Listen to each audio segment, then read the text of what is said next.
on properly.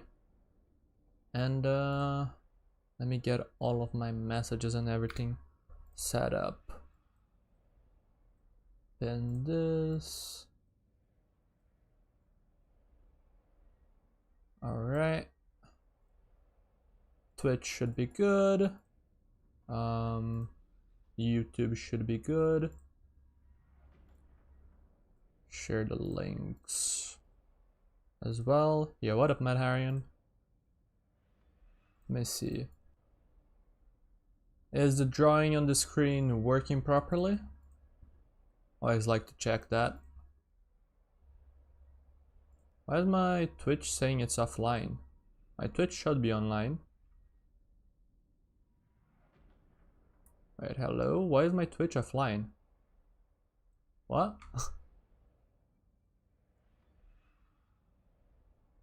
That would be weird.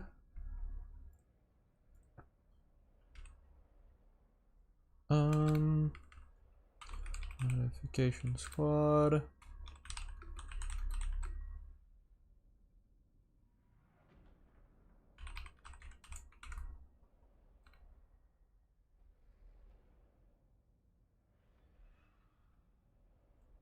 Okay. Notification sent. So my Twitch is offline, right? There's nothing happening on my Twitch. Just want to confirm this. And yeah, the drawings are working good. Okay. Oh, never mind. My Twitch is live, it says. Dismiss this. Huh. It's weird. My Twitch was taking a long time to update. I guess it is live. Alrighty then. So both platforms are live. Do I aim to reach top 1? Not now. Maybe in the future, not now. Alright, yeah, apparently Twitch is working. Good, good. I read both. I read both. Okay. So I'm just trying to check if everything is correct. I think so. Let me get to one of the replays for me to talk about the premise of this stream, and then we'll get to it. Ready for battle. Let me also adjust my settings here. 10 seconds. Genji level Genji player. That's great. You're very close then to champ if you wanted to. One thing that I've been finding is that like the climb to champ is just so hard. The difference between low GM and high GM is like the difference between plat and master. It's crazy. Venture keeps getting banned? Yeah. I see Venture banned a lot. But alrighty. Let me just check if I have everything set up. OBS seems to be working properly. I'm gonna do here. I'm gonna move this a little bit so I can see chat better. Yeah, there we go. And then what else? I already notified Discord. I guess I'll have to keep checking Discord every now and then. Yeah, I'll have to keep Discord open. Let me check my memory usage to see if my PC tanks this or not. I think I have to close a tab.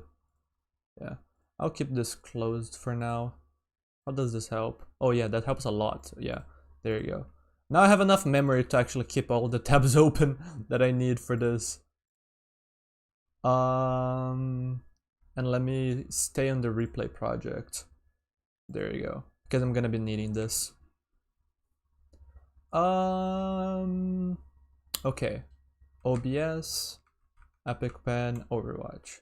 Should be good. I'm gonna upgrade them in the future. Yes. I'm gonna upgrade them in the future. As of right now, I still can do it without an upgrade. But if things start get rough and like Overwatch updates start making it heavier and heavier, maybe I'll just lower the settings quality, but maybe I'll just upgrade. I think the main thing that I need to upgrade is RAM. 610 gigabytes of RAM is just not good enough anymore. But yeah, for those that saw my ping like around 12 hours ago, I was asking for replay codes from every rank, not for VOD reviews, but talk about a specific Genji concept that has been very important and has been brought to my attention by some of my patrons whom I have been working with and talking about, which is setups. And how it's something that it's like it's overlooked because of a trap built into Genji's kit, and then just essentially like fixing people's eyes to be able to look for setups just opens a whole new world of opportunities for value. And so it's something that I want to cover in a video. And but before that, I want to do a little bit of research to just to check just how important this really is. I play with 144 FPS, you can see on the top left. I don't think I ever really dropped below that. I could go above, but I just kept it at 144 because that's the refresh rate of my monitor. 3, 2, 1. Attackers incoming. Stop the payload. But yeah, the exact parameters that I'm gonna be using here in this stream, we're gonna figure out in a second. First, I'm gonna present the idea, okay? And I wanna use this VOD as an idea. Specifically, this attack. I wanna showcase this attack. But no. I don't think I need anything above 144. Especially not here where things are 2 or 3 times more expensive than they should be. It's just like, oh hey, I want to upgrade my mic, or I want to upgrade my camera to like a good quality budget option. Oh hey, it costs as much as a high-end camera or microphone on another place where things are cheaper. So yeah, probably not. I'm probably not gonna be making any gear upgrades anytime soon. Maybe a camera upgrade could be nice to like look a little bit more professional in my videos. That could help. I don't know how much it would help with like viewership in videos, especially because a lot of my videos don't actually require that much camera work, but we'll see. I'll think about it. But yeah, I cannot check right now how many people are watching, so if someone could quickly let me know, like if I have like currently above like 10 people watching, that would be nice, because I wanna ask for some replay codes. I don't know if the people that are watching right now are the same people that have already looked to submit codes before on my Discord. I see no new codes right now. 6? Okay. But yeah, if any of you have any replay codes for me, just any replay codes where you played well on Genji, look in my Discord server, look in my announcements channel, and see if it fits. One Ultimate GM game? Yeah, sure. If you played well, that's good. And I have one slot free for GM still, yes. Main thing is that I want some specific codes. So if I go look on my Discord, I have 0 bronze codes right now, 1 silver code, 2 gold codes, 1 plat code, 4 diamond codes, which is above what I wanted, but that's fine, 3 master codes, and 2 GM codes. So most ranks still need. The only 2 ranks that have been completed are diamond and master, but I desperately need at least 1 bronze code. So yeah, I'm looking for some specific codes to do some research. It's fine, Manhattan. I appreciate the help. But yeah, let me actually talk about this. Something, and this is something that's funny because I've even had some comments on my recent video talking about it, where people see Dash as an engagement tool. And yes, Dash can be an engagement tool. However, there is a very big problem when people create a crutch where they rely on Dash to engage at all times. There was a viewer not long ago that submitted the Winston VOD, and my suggestion for them to actually teach them what they were missing was actually to unbind their snipe on Winston. And what that would do is completely remove Winston's long range. Now how do you play? Well, if you can't poke at all, you have to always be thinking about how to close the gap. The same thing can also be said about Genji's left click to a certain extent. If you can't poke on Genji, you should always be thinking about closing the gap. Now, it's not perfect because to a certain extent people can jump in and Winston dash in on Genji, right? But these ideas of like removing a tool and seeing how your character works can be a very interesting restrictions to make you learn how to use your tools better. Can you submit it in the Discord, How Tried It mod? There's a specific channel for it. It's called, let me check, Replay Project. There's a format for them. Just replay code and rank. If you could do that, I would appreciate it. Let me go back to OBS. Yeah, there you go. But yeah, I was saying, people have, Genji mains in general have this very big crutch when it comes to dash to actually engage, and they don't really think about actually utilizing the map to achieve an engagement potentially without the dash. So this is what we're gonna be exploring here today. I wanna see kind of like how much success players are having without setting up throw pathing, right? Setting up and just dashing in, versus how much success they have by setting up throw pathing like I'm doing right now, where I keep my dash. I'm already close range without my dash. And that's what I'm gonna be evaluating, and that's why I want a lot of replay codes to look at. I'm gonna figure out a few metrics that I'm gonna use. The idea is, or at least the first impressions that I had when I was thinking about this project is that I would be keeping track of, okay, engage with dash. Was it a good resource trade or a bad resource trade, right? Good engagement, bad engagements, right? And then the same thing for the pathing engagements, right? Such as this one. I got close without using dash. Does this lead to a good resource trade or a bad resource trade? That's essentially it. And I was gonna be measuring this over and over and over again throughout the replay codes to kind of have some data on to see just how good or how bad each option is, right? And maybe we'll learn something from there. And yeah, it is there, Redmond. You said it is GM, right? So let me just add this to the GMs, and then this one is also completed. Yeah, let me thumb you up. And yeah, that's good. It's good to have some contrast. Yeah, I'm not looking specifically only for players that don't stage, right? They don't set up. But for example, here, I could judge this engagements, let's check, as a success.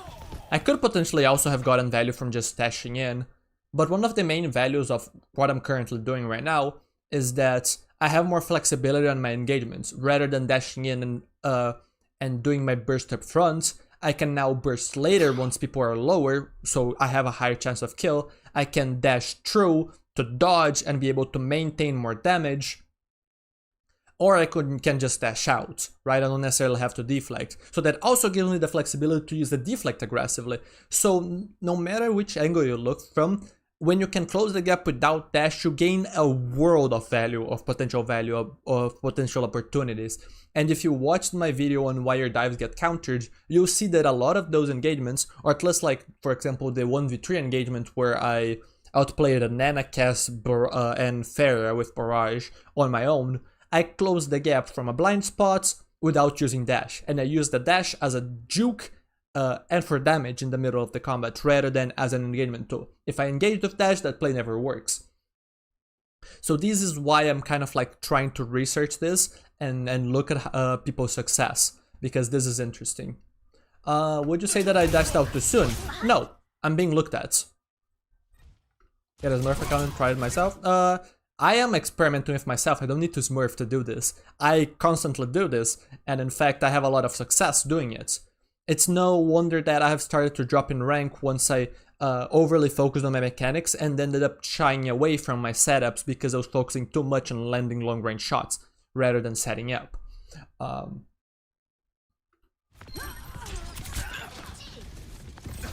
no, I wouldn't say that I dashed out too soon, because right now nobody's looking at me. Everyone on the enemy team, let's currently do this, right? Where is the caller? There we go. Everyone on the enemy team is looking here. Everyone on my team is looking here, right? We're trading, and I am on the angle. So people are not looking at me. This is the thing that I talked about in my wire dives get countered video, right? I'm dodging attention. Once my opponent starts looking at me, I'm gonna have to do something about that attention. Let me go back to my POV now. So Doomfist tried to punch me. It's a good thing that he missed, because I'm pretty sure that if he just quickly taps punch on me, the stun just kills me. Because there's Brig and Moira and Genji follow up. Now that they looked at me, I dodged through. I dodged through because I wanted some more damage. And then I deflect.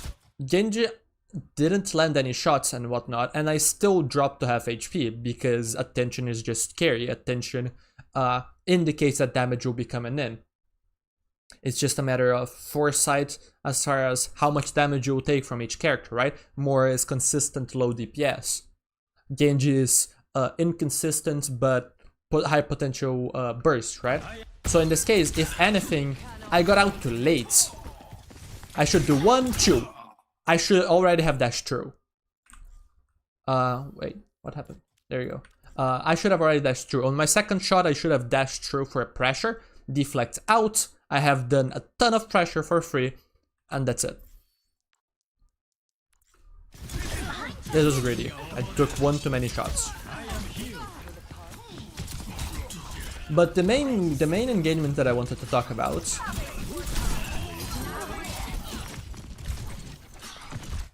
but the main one that I wanted to talk about is here. Because in this situation, I have watched so many Genji players, and I want you guys to tell me, where would you play in this? Where would you play in this situation? Because I can tell you, 99% of Genji players would do the exact same thing here. I'm gonna leave a little bit of time for you all to type. There are a few options, 2 main ones, but those are the options that are gonna be like 99% of Genji players would be playing in one of those positions. Yeah, some people are talking about the Mega Room, right? Let's call this position 2. And this position is okay, yes, this position is fine. It plays to Genji's strengths, it controls space, right? It's an off angle, good, right? This is a non-NPC position to play. What's the other position that you would see very commonly from Genji players? And that one, I'm gonna be very brutal, is the NPC position. And if you feel called out, don't worry, because I also play like an NPC at times. It's just important for us to realize when we're being NPCs and to remove that or work on removing those bad habits. Where Diva is? Yes, main. Just poke with the team. Because Genji has a long range poking tool, so he can just stand main and poke, right? Well, not really. It feels like you're doing something, but you're really not. Because you're not actually doing anything meaningful. You're not threatening your close range on any backliners. Against Doomfist, this type of stuff is a little bit scarier, although I don't want to get into matchups. But yeah, this is the main position that you would see Genji players play, and this is an NPC position. It's a position where you get low value because your character is not set up for long range, or it does not get much value from long range. It's not a position where you're set up to get any close range value, and it's a position that requires the dash in. And the dash in will only really happen if people are vulnerable to a certain extent to a dash and a combo, which is more likely to happen if you properly set yourself up. That's the funny part, right? To a certain extent, it's kind of a puzzle or a conundrum maybe, where if you set yourself up, you don't need to dash, or sorry, if you don't set yourself up, you are less likely to get people low, at which point you're never gonna dash in because nobody will ever be low. So you're never gonna get the range that you want on Genji. Whereas if you set yourself up, like maybe on this position like I talked about, you're now set up in close range to actually duel people, right? But at that position you don't need dash to close the gap anymore, so what's the point? Well, saving dash is not necessarily bad, if anything is it's good, right? But it's kind of funny how it works. But yeah, this position is extraordinarily bad. Extraordinarily bad. And so I want to show you the approach that I talked about. There was an interesting idea talking about going far right. I don't know if you're talking about going far right and staying here, or if you mean just hard flanking this way.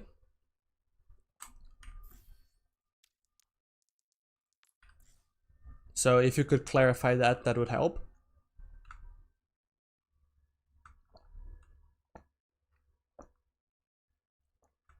Also, if anyone has just joined the stream and did not hear what I said before, if you have a replay code of bronze, silver, gold, plat, yeah, those are the ranks. Diamond Master and GM have already been filled.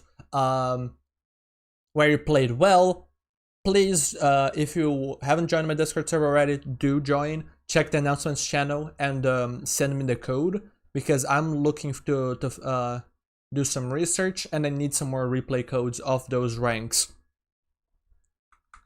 Yeah, and if you're already there, then one less tap, right?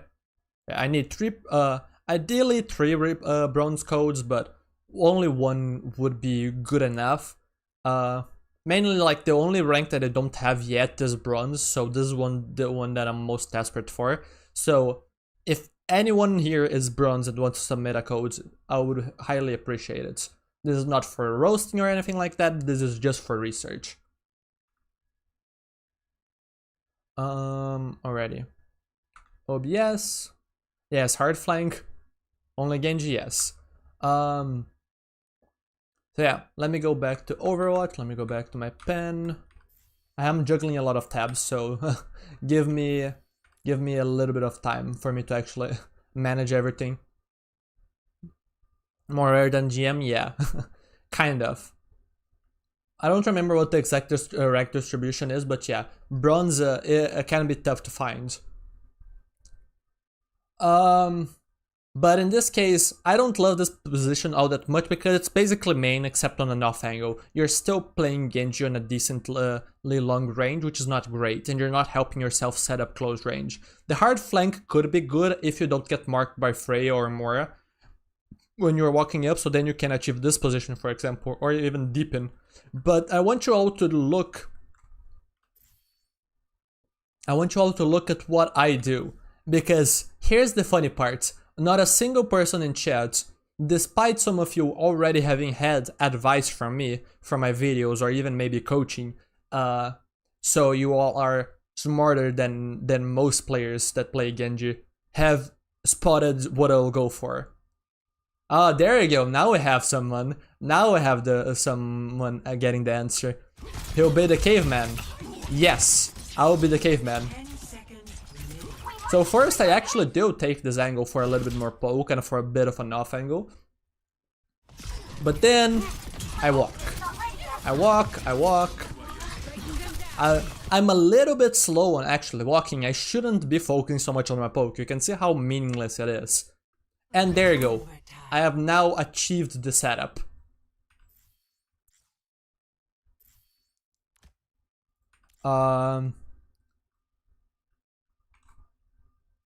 Did you say it? I don't know if you saw it. I'm not keeping perfect track of chat, but it doesn't really matter. This is not a game where I'm giving points. This is just for fun. But this is finally a setup where we can win this fight. The important part is that most Genji players here would just be sitting either here or here, and while yes, this position does provide Genji with the strengths required, what we have to consider is how hard it is to break this defensive position. This high ground is extraordinarily powerful, these long range sightlines are extraordinarily hard to reach, because there are basically no flanks to reach there. So if the tank can just keep contesting forever, it's just a matter of when the backline on one team will get picks, right? And in this case, Freya has to a certain extent more pick potential than Sojourn. But that is a little bit debatable. But anyways, this is not, it wouldn't be the most interesting match, and it wouldn't be a situation where there is a lot of agency for the players to go for things. Like, if I try to engage on Genji, let's say that I'm playing main actually, and I'm walking, and then I dash in, right? I'm now pretty much committed to this play. Maybe I soft engage and deflect out, but then I'm unlikely to get a good enough value, and then it doesn't lead to anything, right? So the idea behind this play is to make the touch awkward, and you're gonna see it in just a second. Let me actually swap back to my POV and let me just play this out. I'm gonna play out this full fight, and then we'll go back and analyze, and then I will let people ask questions and whatnot, and then after that we can get into the research project.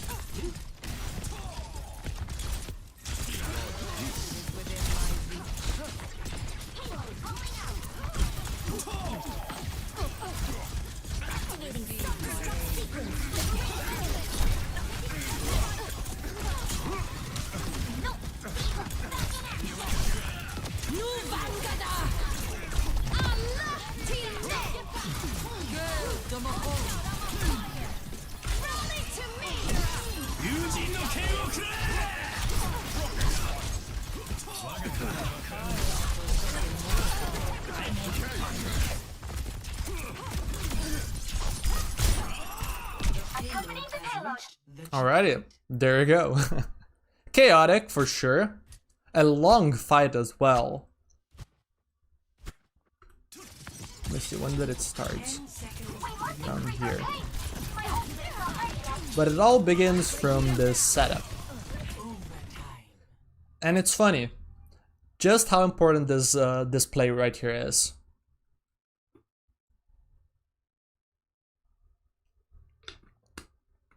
Because the important part is, if I don't play this position, I don't apply enough pressure, I don't deal enough damage either, so not only do I farm out too slow, my opponents are in better condition resources wise, so cooldowns and HP. So this position, you're gonna see, they don't like this position. Look at where I'm forcing them to be in. It is scarier for Freya to actually play here now because I'm now threatening a very quick engagement with wall climb. So Freya is playing this side lane, which is fine. But also my opponents can't really be hugging these corners or even trying to use this position anymore because I'm here, they have to fight me for it. And you can see that my opponents don't like it because they're trying to shoot at me. Now, to be fair, the enemy Genji should actually be doing something like this. The enemy Genji just being a little bit of an NPC. But you can already see like the value of this position. It sets me up well, but it's also, it doesn't only set me up well, it makes my opponents extraordinarily uncomfortable. This Doom cannot touch point anymore safely. And then Genji tries to engage me. I have the tools to deal with it. Heck, I just completely ignored him because my wall climb play made him just miss his entire damage. So now I forced an early punch. Moira tried to walk up to help, but because I had a good setup, I could actually force Moira cooldowns and just not take any damage myself.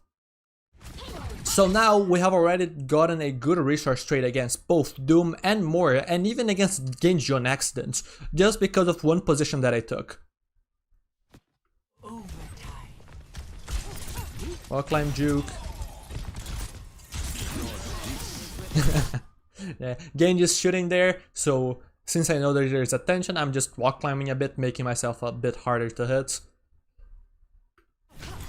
And yeah, this single-handedly forces them to go back, gives us almost point cap for sure, for free, so this point moves a little bit, so now they literally cannot stop touching points.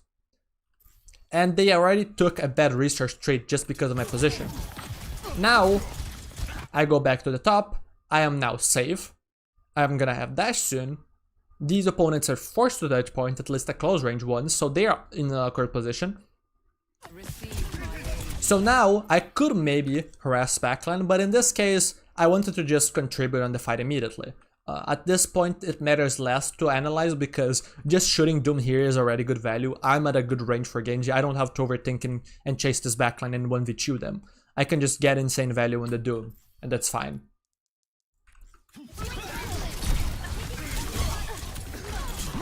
And you can see that they are like crumbling. Like, their setups are terrible. Like, this Doom gets to punch nobody, this Genji gets to punch nobody, this Moira is not pressuring anyone on a flank. She took my position now, and she's able to pocket these characters, but we are under zero danger, and they are in big desperation mode. And I'm still completely free firing, all because of my setup. My setup is just that good. So because of that early setup and because of the early resource trade, I'm now harder to punish, harder to remove from here, which allows us to snowball this resource advantage, this pressure advantage, allowing me to just reshoot to farm 50% outcharge in like 30 seconds. And they will somehow farm enough HP and cycle enough Doom cooldowns to actually keep the point going. They still haven't lost, which is well played by them on the sustain side. But again, they're not threatening any kills really. And we just punch back with our ults and we win. In the meantime, let's actually look at the enemy Genji. Let's look at what he could do this fight compared to me. I start at 50%, he starts at 30%.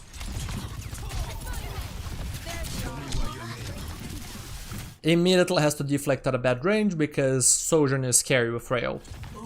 Now he can't do anything really because he's down deflect. He's not set up, so he's not shooting anything meaningful. He's gonna try and force me out. Now that he has deflect. I have farmed 20% outcharge, he has farmed 7%. Okay, he's shooting D.Va effective range. Funny how he accidentally landed a good setup and now he's getting value, right?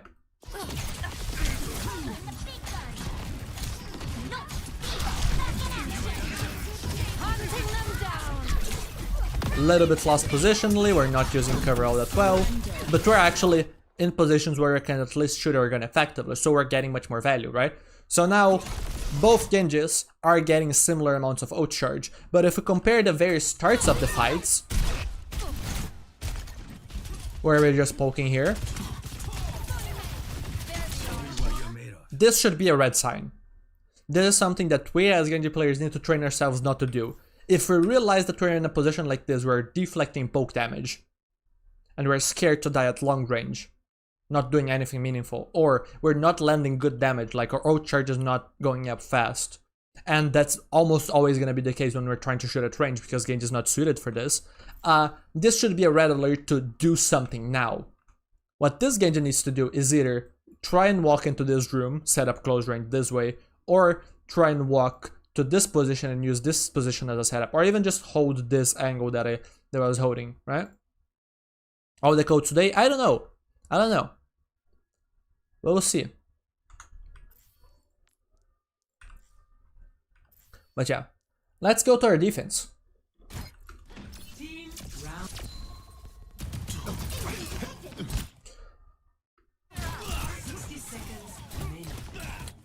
The fight I want is this one. There we go. I could be, as a lot of Genji players do, poking, tank goes in, I dash in. Someone is low, I go in. But those are conditions that don't necessarily have to be met for me to actually get an engagement off. I just need to know if I have an escape path and to manage to close the gap without dash, really, which helps me be able to make plays like this. Like if I dashed in here, I can get chased pretty easily. Deflect is not enough to get me out, but dash is enough to get me out. So being able to get here without using dash is great. So now on my own, despite whatever is happening with my team, by the way, we have our Sojourn dead right here. I forced Suzu, I forced TP. I'm still here, they're not looking at me. I have still closed the gap without dash. So I can now, again, harass the Kiriko, almost get a kill. But not just that, I dash out early to avoid getting poked out too much. And now the Kiriko is low, the enemy team is panicking to help the Kiriko. They can't really push as well, because they're not being able to set up. And I have basically taken 0 damage. Why? All because I'm properly managing my resources and I'm properly closing the gap. And I go for it again. I'm completely ignoring poke damage. Let's look at the enemy Genji's POV and compare it to mine. their Genji is active for longer, right? 28% ult charge, 30, 31. Okay, I'm gonna poke, I can poke. He's perma shooting, right? Perma shooting. Surely this Genji will have more ult charge than me, right? Considering that I have spent half the time setting up. I have not shot for half the time. Okay, I shoot. Okay, get out. I get out. Downtime where the enemy team is shooting and I'm not. Okay, I shoot a bit. Stop. I'm gonna set up again. Not shooting. Still not shooting. Again, I'm not shooting. Okay, now I'm shooting.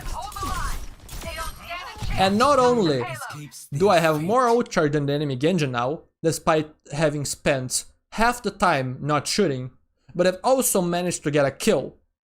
And before that, I even forced resources that the enemy Genji did not.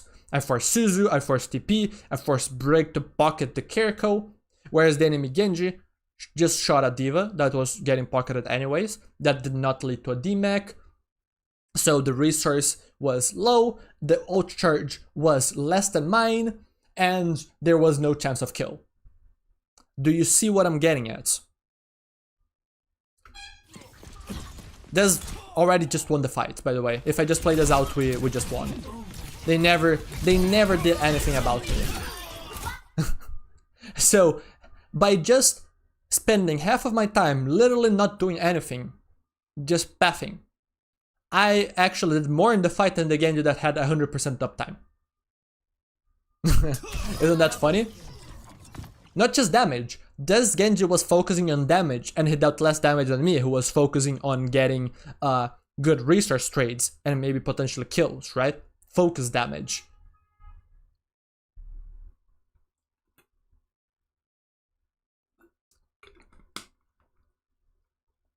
So yeah, this is what I want to focus on.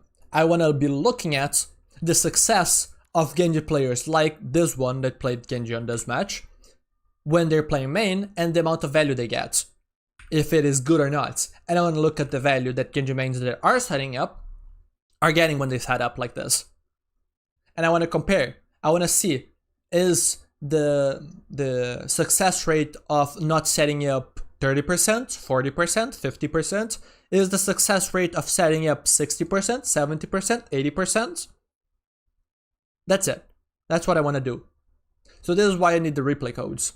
So yeah, again, let me just quickly check. I'm gonna open Chrome real quick. How many people are watching?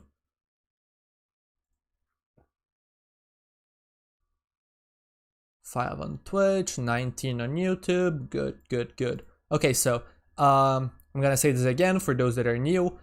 If you have a code from bronze to plat, those are the ranks I need. Bronze, silver, gold, plat. Please send me a VOD on my Discord server. You can also send it on whatever chat you are in, Twitch or YouTube. Just give me a Genji code where you played well, and the rank, and I'll add it manually to the Discord server if you don't want to join it or something. Also, one quick question. I got a VOD review submission, but I don't know if it's for the replay project. So Jesse72, are you watching the stream right now? Yes or no?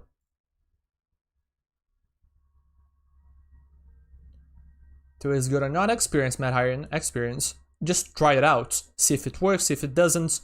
Judge based on like whether or not you misplayed. Like maybe you took a good position but you just used deflect poorly, or it was at the wrong time and stuff like that. So you need to be careful about traps like that, not judging a good setup as a bad setup because you misplayed it. But yeah, it's mostly just like trial and error. But yeah, Jesse72, can I use your code that you submitted on VOD reviews for the replay project that I'm doing? Because that would help. That would finish up gold and would leave me only needing gold, silver, and plat replays.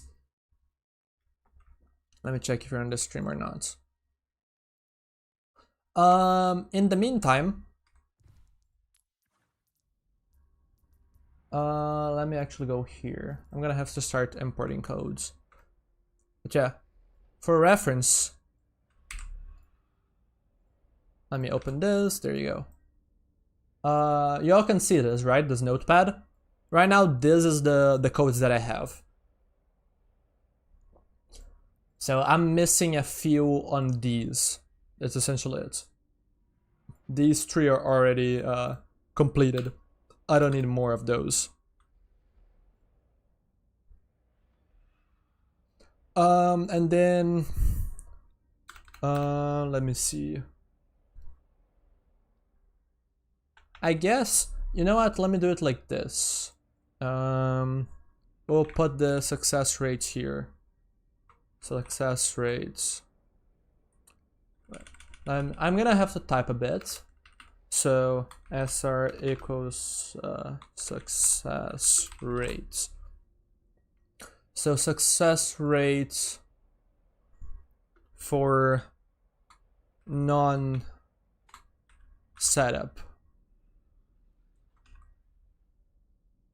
I'm trying to find a good way of just like putting this. Because I wanna be able to just like write numbers here essentially. So let me see. Success rate for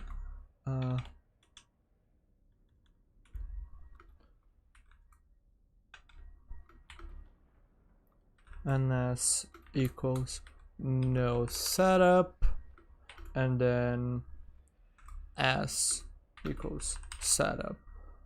So let's just say that the success rate here is 5 out of 10, and then SRS is 7 out of 10, right? And from this we can get the data that we want, right? So might be a little bit confusing because of like the way that I'm doing it right here. Maybe I could just like fully write. Yeah, because I can just copy it, right? Yeah. If possible, keep it chat in English because otherwise I can't understand. Didn't translate? Okay. Yeah, I'm just gonna write it. Success rate for... Actually, I'm not even gonna write no setup. Or sorry, success rate. I'm just gonna write no setup X out of X. Setup equals X out of X. There you go. This makes it simpler. So I just need to copy this and paste for every rank. And now we can start getting our data, essentially. There you go. I'm gonna do this for a little bit more clarity.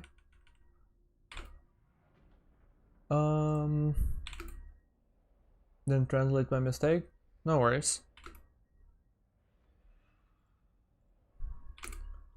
There you go. Alrighty.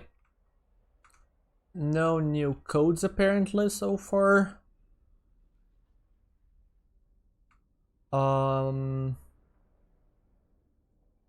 Check one thing real quick. And let me get to it. I'm gonna start with the silver code for now. Okay. And yeah, this is showing. Okay, good. Good. So, copy this. I'm gonna move this over to the other screen for now. I'm gonna copy this. This is the silver replay. The only silver replay that we currently have. Ready for battle. I'm gonna decrease the size of this for now so I can read chat while I do this. Perfect. Okay, I found a good setup. You can't see me writing, but you can help me judge. Now, the quick thing that I want help with, chat. Oops, this is the wrong tab. The quick thing that I want help with, chat, is just figuring out whether or not the current way that I'm judging things is good or not, or if I want to do anything else.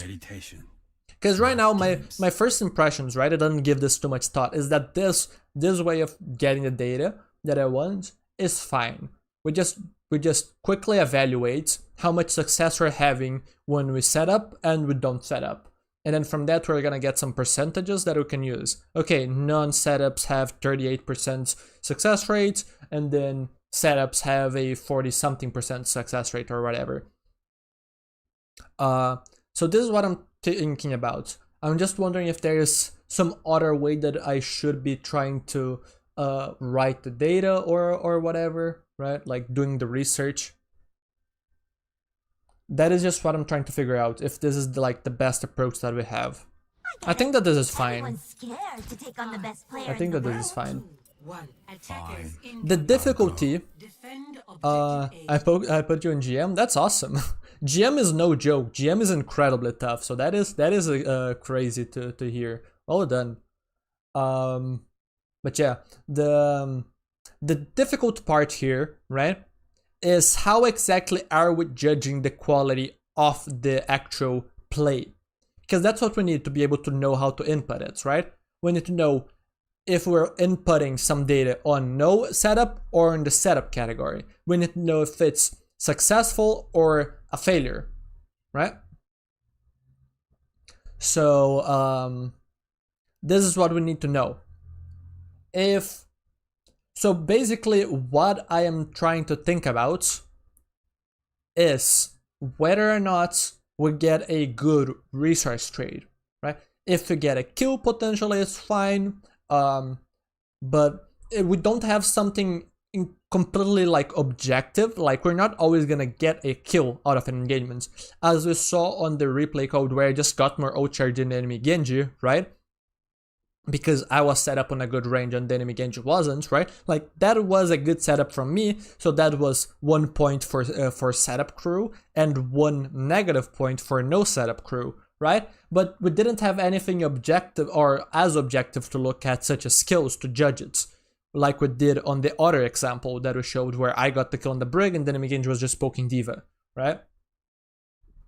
So this is the part where it's a little bit harder, so y'all are gonna have to help me judge these setups essentially.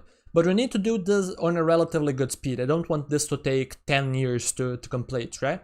So I'm gonna be walking through and I'm just gonna be asking yes or no's or on like my judgment or what you think. Like, was this a good resource rate for the setup or not? Something like that. We'll figure out the setup is simple. Did I close the gap with dash or did I close the gap without the dash, right? Like, did I stage essentially? Did I prepare myself for a dive? Because you can stage and still dash in. If you, for example, let me see. Like, for example, let's say that I climbed up here and then I'm here and then I see my opponents there and I dash through when they're not looking. This is a setup, even though I dashed in. If I just climb this way and dash through, this is kind of like a no setup, especially if they're looking this way. Because in this one, they're looking at me, this one, they're not looking at me, so this is a setup and this isn't a setup. Like, theoretically, I'm setting up because I'm climbing here to the position, but it's less so. So this is what is hard. I think that like the way that we're getting the data is good, like with the no setup and setup things, and just seeing how successful it is. The hard thing is judging whether or not we have a setup and whether or not it has been a successful play, right?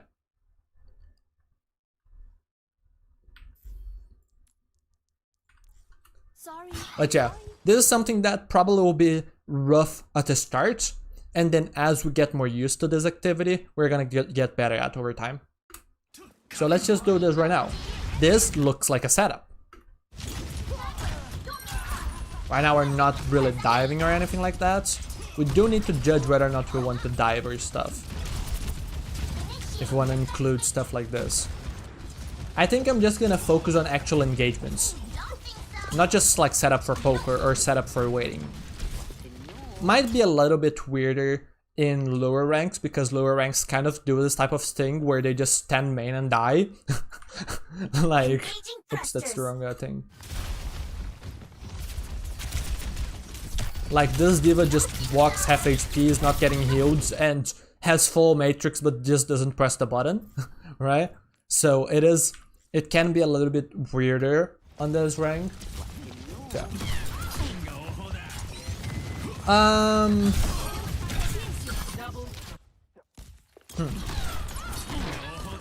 And this is where the difficulty comes in, right? Like here, right now, the immediate idea is, okay, this is a failure. We did not set up, we did not get to actually go in or anything like that, right? We would like to go in on these players. This is like a very juicy backline to go in, but we would need to set up for it, like flank, flank, flank, if we don't want to dash commit. Because dash committing here without getting a kill would be suicide. Now, to be fair, this is a position where we likely shouldn't actually dive in, because they're too far back. This is not a position where it's all that good for us to fight. So this makes it a little bit harder to judge. Oh yeah, Jess is here. Good. So Jess, let me check your message here. Did you place the VOD review to, or sorry, did you send the VOD for to help with this project? Or did you send it just because you want feedback on the code? Because I'm not here to give feedback, I'm just here to, I mean, I guess I'm gonna give some feedback because I'm looking at the setups, but it's not the intention, right? The intention is the research. You can still have both, right? You can still submit it there and have someone review it and give you feedback. But the main question then that I have then is, can I use your code if necessary for this project? That's mainly it. Okay. With that being said, let me go back to here.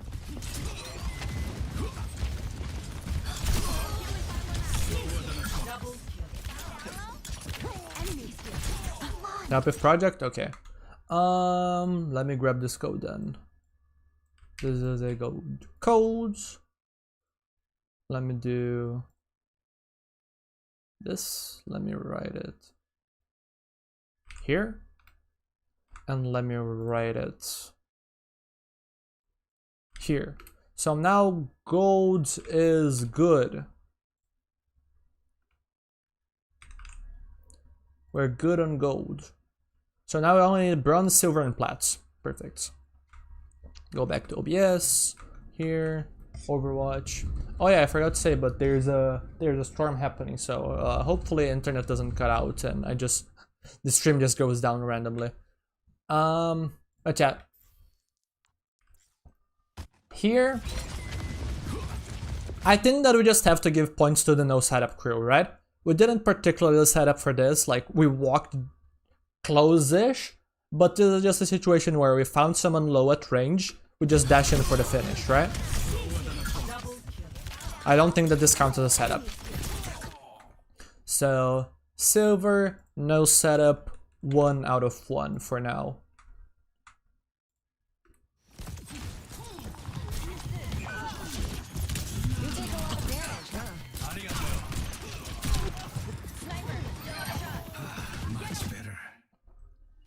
Now, do we count this?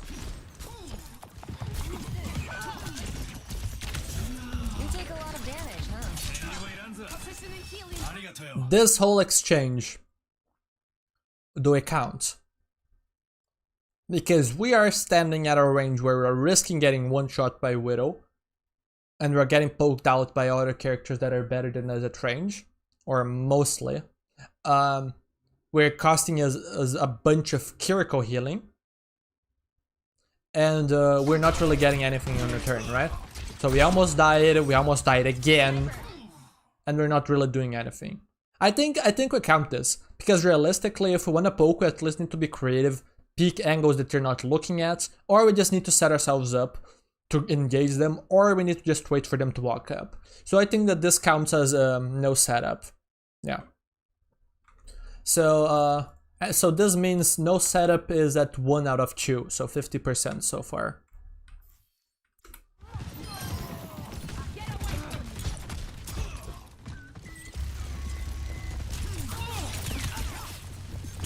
This one so far has been neutral, so don't need to look at it. This so far has also been fine.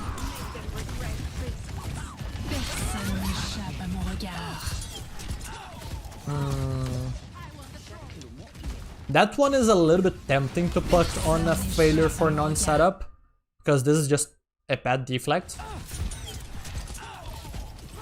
Like, they could push here.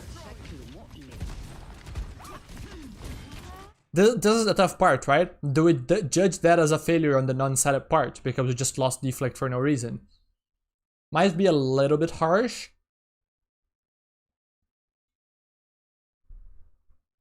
Gonna wait for chat. Also, let me check. Is there anything new in Discord? Doesn't seem like it. Activating self-destruct sequence. Would ignore that? Okay.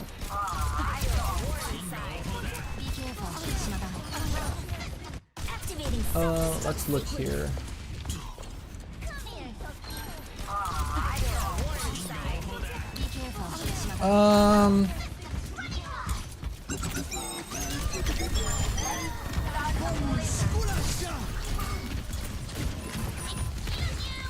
This counts as a setup success, I believe. So at the start, we don't quite have a setup. But the trade goes okay. We hit our shots, we deflect the Bastion. Now we have a setup. And now on this setup, we're forcing a ton of attention from Bastion and Lucio, gaining good damage. And we even still had deflect out of it, so yeah. So I'm gonna count that as a setup success. 1 out of 1. And no setup, it was neutral, so I'm not gonna add anything. So yeah, we need to also not forget when we actually do set ourselves up. I don't think that we missed any so far. Oh, this is a setup success, right? This is very hard to quantify. Yes, exactly. So the metrics by which we're, the metrics that we're tracking are fine. What or how we're tracking them is the tough part. And I made them accidentally flank, yeah. But yeah, this is a setup. We're just close range. The Lucio true, but we are accidentally at a good setup, right? Doesn't matter if it's accidental. We did have a setup on the Lucio, right? Because there was nobody main, right? So we were not getting poked out. So we reached close range on the Lucio with full resources and got a lot of damage. So I'm gonna count this as a setup success. And this is a big thing. So I'm gonna put a disclaimer here. Disclaimer. This is hard to quantify because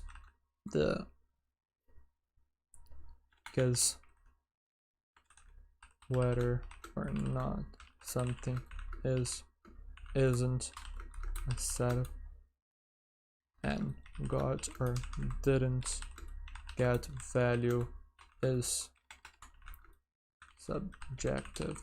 So take this research with a grain of salt. There you go. And then after that, when we have the results, we're gonna see what exactly we wanna make of them. The main idea with this is not necessarily that we're gonna find some groundbreaking news. It's more so just to have a vague idea of how much better it is to set up. Because we already know that setting up is superior most of the time. Or even, heck, if the setups don't actually get that much extra success, then maybe we just are overrating setups and we shouldn't set up as often, right? Maybe there are good times to set up, but we shouldn't think about setting up literally every single time and completely give a poke, right? So those are like the main reasons to make this research, essentially. Want to go rank up in fights? Yes, potentially. Now, let's see. I think that this counts as only one setup, right? I don't think that this counts as two. So I fight Lucio, kill Lucio, we're still set up, we blade. We're not judging whether or not this is like a necessary blade. This is a blade that gets good value because it was well set up. So yeah. We're not gonna add another point to setups because this was the same setup. I'm gonna count this as just one big engagement. So far, 50% for no setup, 100% for setup.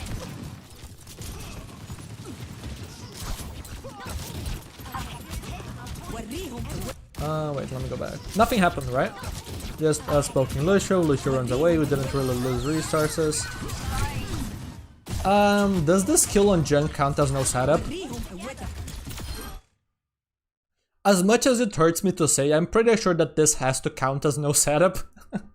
Like, we got a kill from not having a setup. I know it's accidental, but I think we need to count this. Yeah. This is a 2 out of 3. This is funny. But this is not a setup and this is value. Even if it is just 5 damage on a junk or whatever it was. This though. What about this trade of Bastion?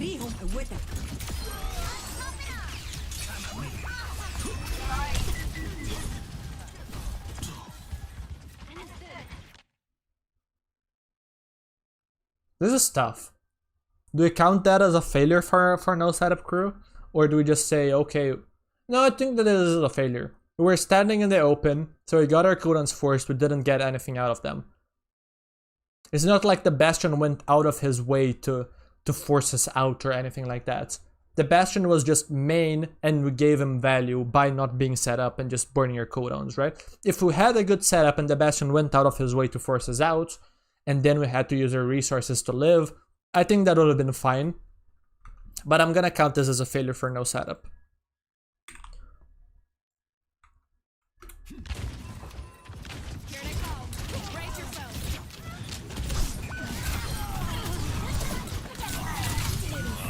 And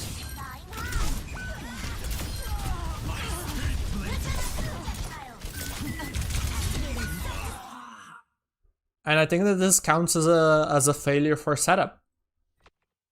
What y'all think? So we get out. We find the Lucio. We set ourselves up on the Lucio. We miss a lot of shots, okay. But we do eventually kill him. Now we're once again set up for resources and everything. We dash. We get off angled, we don't deflect the damage. So we failed. So we had a good setup, we executed it poorly.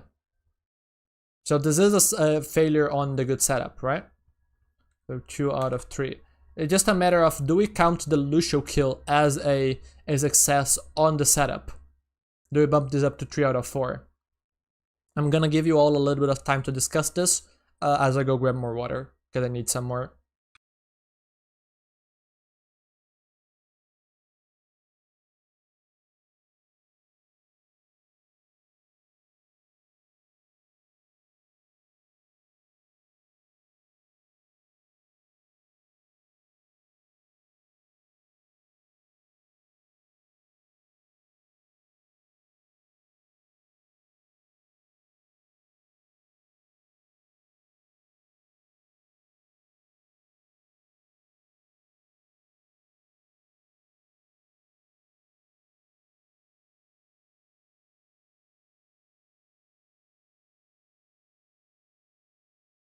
Okay, I'm back with some more water.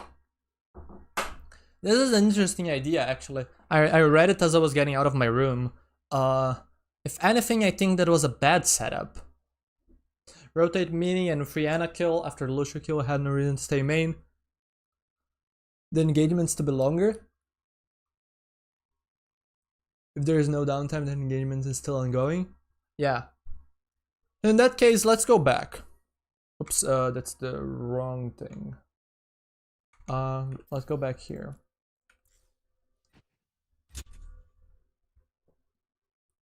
Also, at some point I might invite some people to a voice chat in Discord. That way I can rest my own voice and have people judge. You know what? That actually sounds like a cool idea.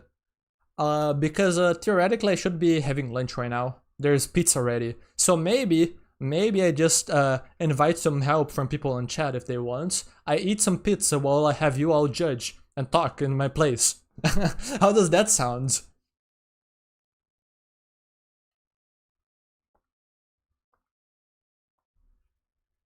Is it okay to join? Maybe. Let's see what the chat thinks. Can I join? Join the voice chat? Potentially.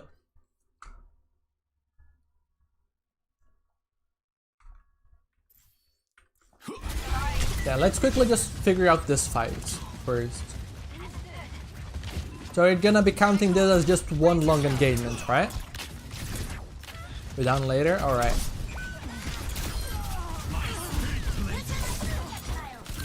So you're arguing that this is not a particularly good setup. Like, yes, we set ourselves at a good range, but now that the Bastion and Ana come in and they're off-angling us, our setup is now suddenly bad. This is a tough one to judge.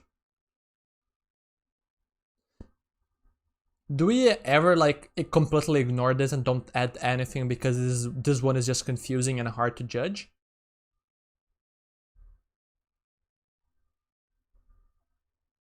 A fairly neutral outcome. Yeah, like we set up on the Lucio, we got the kill on the Lucio. Then we were set up, although it was an awkward setup, and then we failed. We could just ignore this one. This makes our lives easier, right? Less about setups and more about mid-fight rotations. Yeah. If I go with the voice chat idea, I'll let you all know. I'll probably do it soon. I just want to quickly figure out this fight, essentially. Let me actually then remove what I wrote here. So currently setup is a 2 out of 2, right? Yeah, ignore them? Okay. So we're gonna ignore these.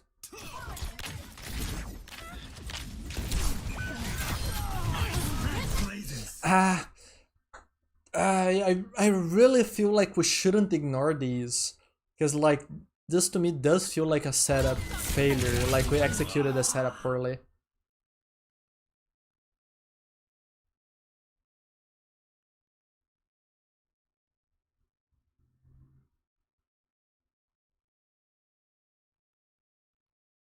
I don't know if we should only judge setups where we're not average poke, yes. I don't know if we should judge only setups where like dodging enemy attention, right? We have like the surprise factor and whatnot. I feel like a setup that's close range. And this is I think that the best way for me to just think about this that makes my decision feel better is that we're not necessarily judging whether or not this was the ideal setup. We're just judging whether or not we set up for close range. Like, did we have to dash in or not? That's what we're judging it by.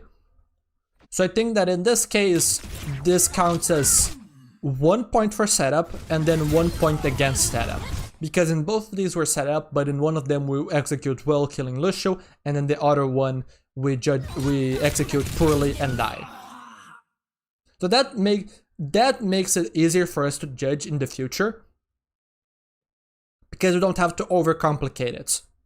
We're not judging the setup quality, we're judging if there is a setup or not, and whether or not it was successful.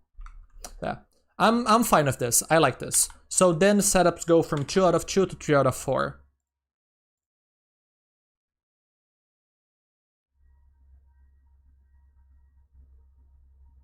Yeah. So no setup is essentially no dash. Or sorry, setup is whether or not we dashed, and then no setup is, I'm gonna write this at the top. No setup equals dash in, usually. Might have exceptions. Don't expect many exceptions, but we'll see. And then setup equals no dash. Again, might have exceptions. Alrighty. This is good. I like this a lot, actually. Yeah. But then in those cases, to be more clear, right? We can judge based on these rules, quote unquote, and then once there are exceptions, we can judge them. But just having this that we can read to just guide us will give us a lot of like speed making this research, essentially, I think. Alrighty, so what I'm gonna do, chat, I'm gonna do the voice chat idea. Let me just check. Yeah, Discord audio is being captured. I'm gonna have to adjust Discord audio volumes later, but I'm gonna do the voice chat. So, here's what I will do. If you want to judge this for the next 10 to 20 minutes, join the variety voice chats. Or the Overwatch voice. Actually, no, join the Overwatch voice chats on my Discord server. I will then pull you to the VIP voice chats. That way I can gate people more easily and control the amount of people that are in the voice chat talking at once. As well as it helps me moderate the voice chats. And then in like 2 minutes from now, I'm gonna pull you to the voice chats. I'm just gonna go grab pizza before then. So just give me 2 minutes and I'll be back, okay?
Okay, I'm back, chat.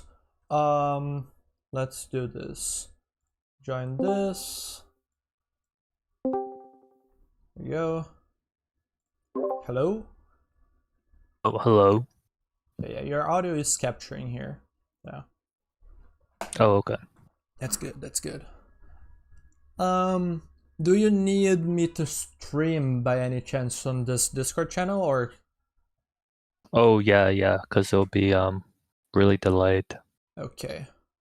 Let me do this then. Share my second monitor. Wait, what am I judging?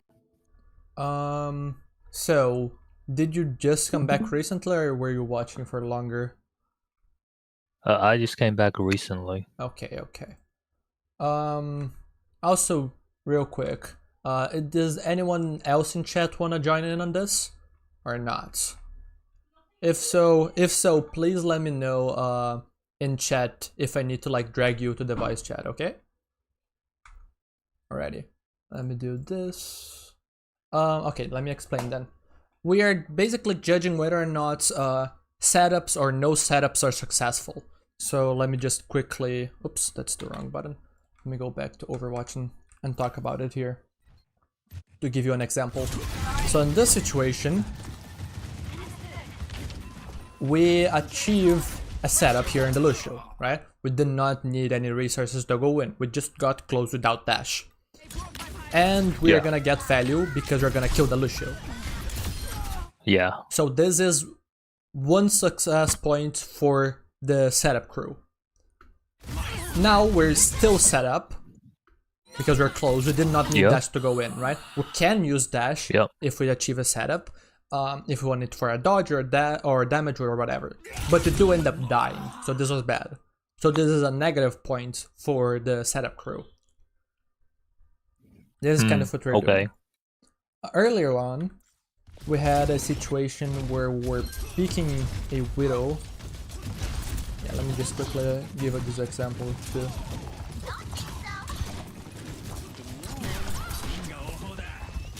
Where is it? Oh yeah, this is 1 point for no setups because we did not set up. We just dashed in and we got a kill. Okay. And then this is 1 negative point for no setup because we're just tanking a bunch of damage, like the Widow shots, the Venom Mine, the Ann and Lucio spam. So we're getting a negative resource trade. So we did not set up and we got punished for it. So this is a negative point for that. So that's what we're doing. Okay. Just whether or not we dashed in, essentially. Oh, there's someone else in voice chat. Okay, thank you. Let me pull you. Hello, Rec. Hello. Oh, okay, your audio is low. Let me increase it a bit. Can you speak again? Hello. Okay, I'm just gonna max you out. Do you need me to explain or are you already up to date? Yeah, I think Okay. I'm comfortable with this. Okay then. So I'm gonna leave it on OBS so I can read the chats, and then I'll be playing and pausing essentially here. Let's go back to where we were at. We just died to Bastion. There you go. I think that this is the place that we just left at. Okay, and now I can eat some pizza. Objective lost. Stop the payload. Yeah. I mean, that's a good setup. Mm-hmm. We didn't Yeah. get to kill ourselves, but we got Yep. enough value, right? Even if the junk lives, we saved the high ground. So I think that this is a success for setup, right? I feel like that spot is always good to be at when the card is like when they just cap the point. Mm-hmm. Now, one thing I'll quickly say, let me just add one more person here, is that we're not necessarily judging whether or not like, oh, this is the ideal setup or whatnot. Like, yes, this is a good setup position in general, but did this setup, once we actually used it, get value or not? That's basically it, right? So we can simplify it a bit. Yeah. Okay. Because, like, for example, this is a silver VOD, that setup on the Lucio was accidental, right? And we missed a lot of shots, but we eventually got the kill on the Lucio, and it ended up being also a good resource trade. We took no damage, the Lucio took damage, right? So we can simplify it a Wait, little this is bit. silver? Yeah, this one is silver. It looks like my gameplay. What rank are you? Also, what up? GM1. What's the name? Let me go back to Discord. Yeah, Vikram. Hello? Let me just check your volume. Hello, Vikram. Can you say something? Hello. Oh, there you go. I'm gonna increase your volume a bit. Can you speak Alright, again? this is my speaking voice. This There is you the go. level. That's good. Alright. That's good. I put Hello? you at 175%. Hello. Got it. Hello. This is my speaking voice. I'm gonna keep in this level. Thank you. Alrighty. That's good. So all of your volumes are adjusted then, so you can continue. Sorry if I interrupted you.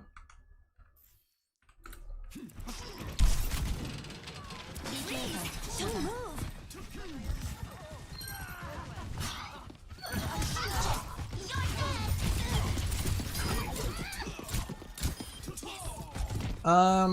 Quick question that I have here. This one is interesting. We're fighting, and we're not set up, and you don't do anything. Does this count as a failure for no setup?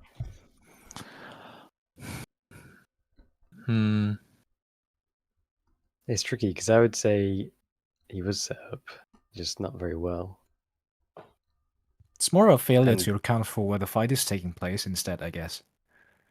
Hmm.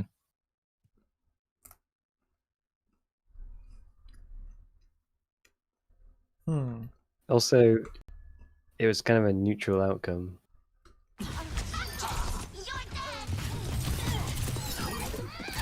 I do think so. Sorry.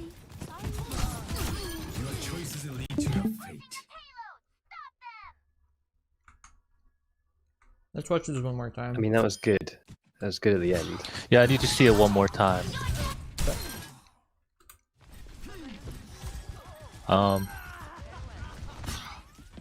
Yeah, I mean, I think it was good because his team just won. If it lasted a little bit longer, it would have been a good angle. Okay, I think something that helps is because we did not lose resources ourselves for it, we can ignore it. That simplifies things for us. Okay. So the only part that we have to judge here then is the Bastion and the Junk.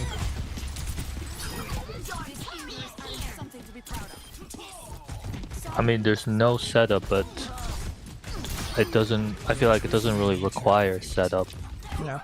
This is in that situation because yeah. it's already won.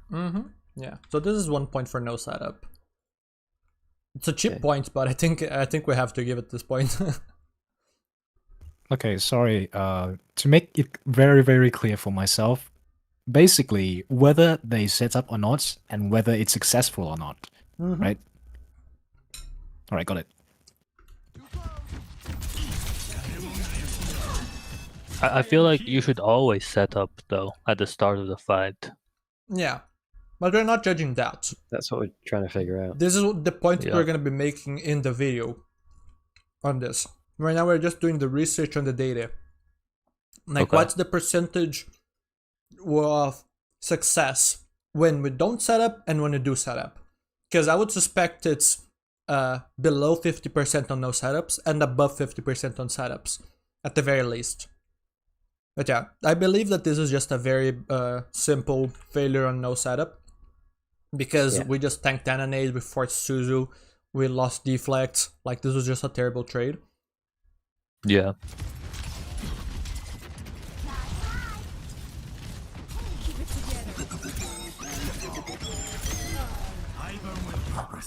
Actually, Was that a setup? I couldn't tell. He just went from main.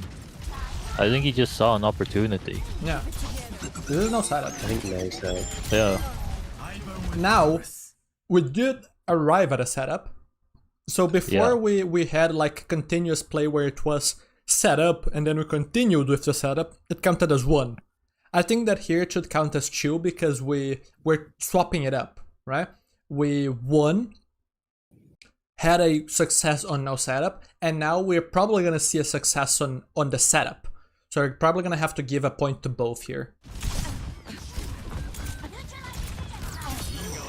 Yeah. And now this is still a setup, so we don't give it 2 points, I don't think.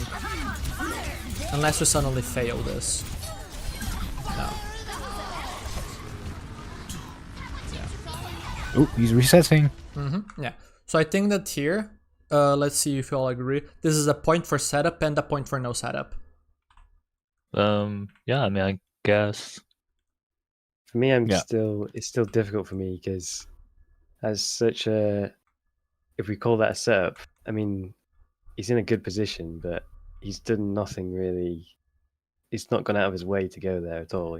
He just ended up there. Yeah. It wasn't on purpose, but that's not what we're judging, right? We're judging whether or not we kind of needed Dash to go in or not. So this is gonna be a little bit of what happens on the lower ranks, where we just watch some accidental setups and we judge it through there. But this is still goes to prove the point, right? Doesn't matter which means took to reach a setup. If the setups are consistently working, that means that there's something there, right? And if no setup is consistently not working, that also means that there's something there, right? Stuff like that. To make it a bit more clear, I guess, on the Ana back at the tower, I think that was a setup because he was off their radar for a little bit. And I think that counts as downtime, and downtime means setup. I somewhat agree, but at the same time, I feel like they're just essentially holding W from where they are to the enemy. So they're not actually set up. Yeah. They're not, if that makes sense. They ended up at a setup because they accidentally killed... They went from no setup, killed the Lucio, to accidentally having a setup on Ana because of it. So Yeah. it's not an explicit setup that you go out of your Mhm. way to do, but it's still a setup nonetheless. Yeah. Yeah. We're not judging whether or not it was on purpose, we're just judging whether or not it is a setup. Right? Okay. So accidental setups counts. I get it. I'm still not 100%, but I think No. we're there. Eventually. How are you? Konnichiwa. That was failure and no setup, I think. He just kind of dropped main. How are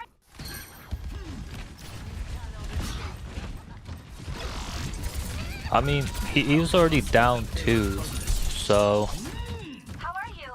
That's not what you're I judging. think. Oh yeah. Remember, I mean, I we're don't know. looking just I'd say at him like surviving is whether or pretty good, not yeah. it was a Yeah. good trade or not, right? I'd say it was a good trade because, as you said, he did survive. We forced resources from Diva and Lucio, I believe. Yeah, that's 2 on him. We did not have a setup. We were just main poking. They walked close to Yeah. us. This was neutral. So I don't think it counts as positive or negative. If we didn't Yeah, get I as agree. as much value with the deflect there, right? If we deflected too late, then this is bad. Group up with me. Okay. I'm gonna pause again real quick. I need to grab more pizza. I already ate 2 slices. I'll be right back.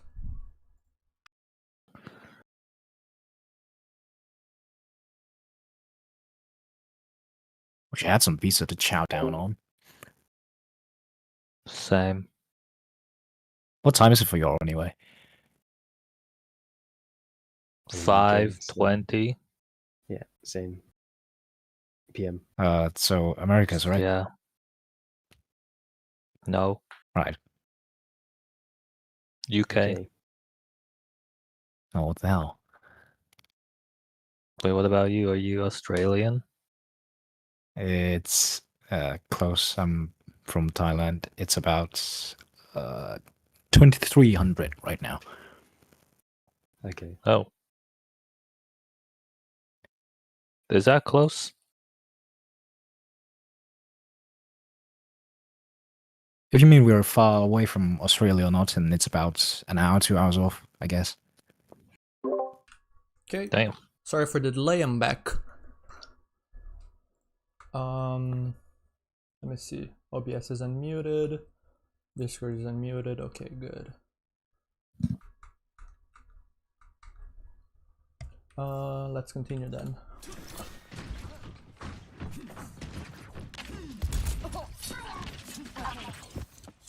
Sorry.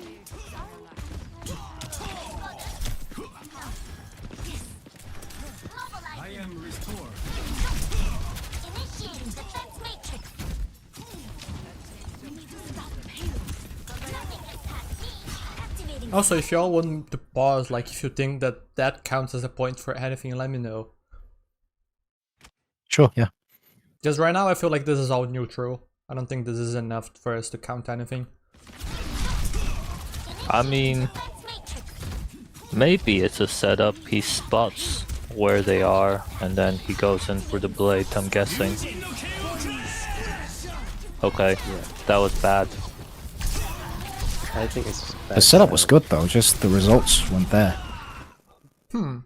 Yeah.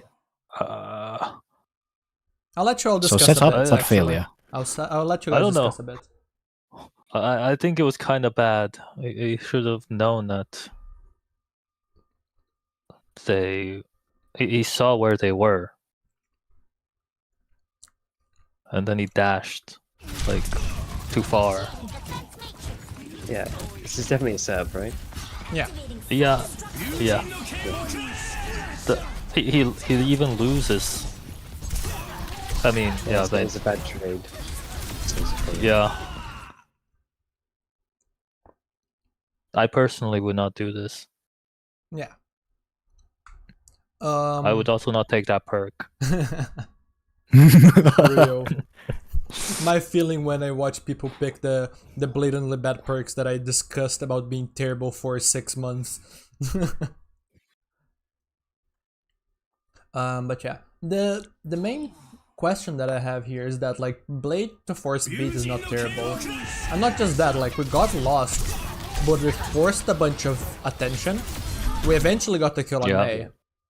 And we die for it. I think For this some is reason, I thought fine. Alicia was on his team. It's neutral. One ult, and one life and one life. Yeah. Well, you could argue it's actually a value because beat for Blade is good. I think we just ignore this because it is neutral. I don't know. Do we count I a still think this is complete bad. 1-for-1 trade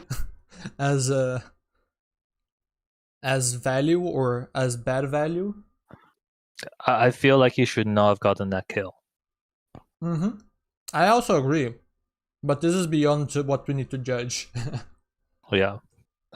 So I would say it's good because he got the trade and traded Blade for beat. I think in silver, Blade is better than beat.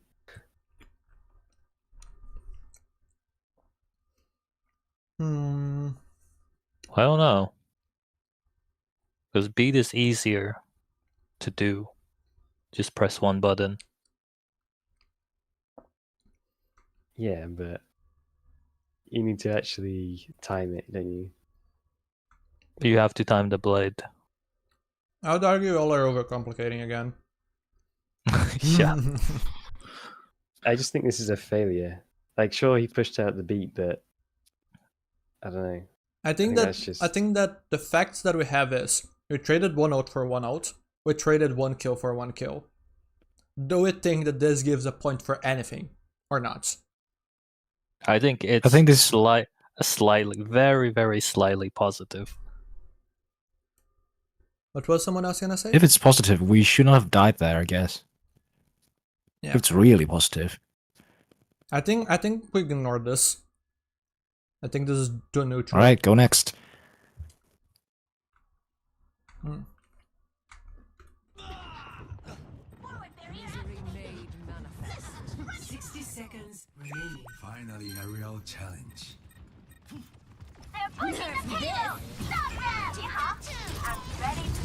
Almost eats the diva bomb. 30 seconds. Sorry, I was out of piloting here. Let me go back. This is another no setup. Yeah.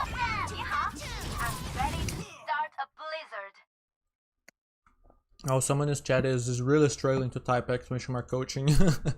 Can someone help? Choking. That happens. Happens to the best of us. And then I think they forgot to press shift before the exclamation. Or sorry, to transform the one into exclamation. There we go. Thank you all.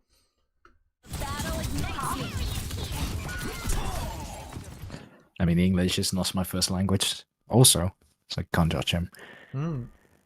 Interesting. I thought your English sounded like from Europe, if that makes sense. Yeah. Sounds really I'm English. fucking thought that Thai, was mate. เป็นคนไทยครับ Sound British. Yeah. Anyway, I think that was a neutral. I landed some poke damage, just took a little bit of poke damage, and then I got out. Yeah. 30 seconds remaining. Okay. Let's slow this Okay. down actually. Play this at normal speed.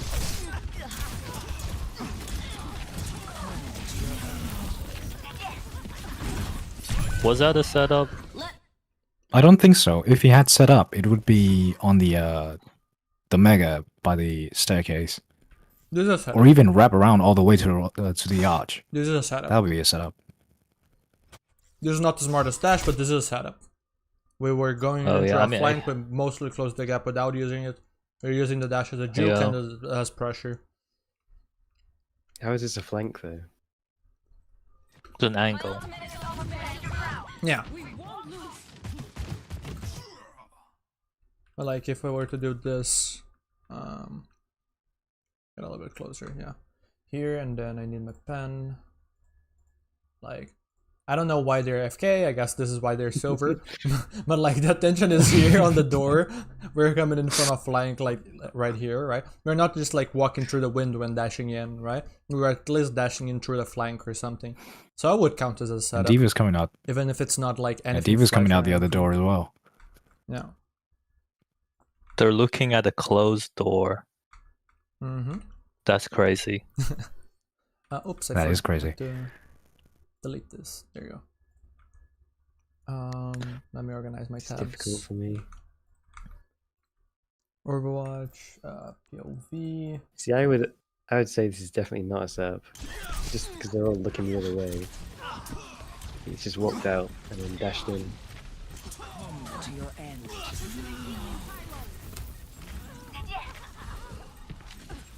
Hmm. He's not even. We should change the walked up. criteria a bit, I think. If it's not an explicit setup, then we shouldn't count it. Like if they don't go out their way to walk around and path and wait, then I don't think it should be counted as a setup. Interesting. No, I understand where you're coming from, Poke. Because it's just for like purely like science data. So it doesn't theoretically it shouldn't really matter. I think I'm gonna count this as a failure on a setup. I think that this is enough of a Yeah. setup. We could even argue that we're dashing because the Lucio is vaguely looking in our direction. So we want to dash through before they turn around and look at us and shoot us. So we just want to close the gap now.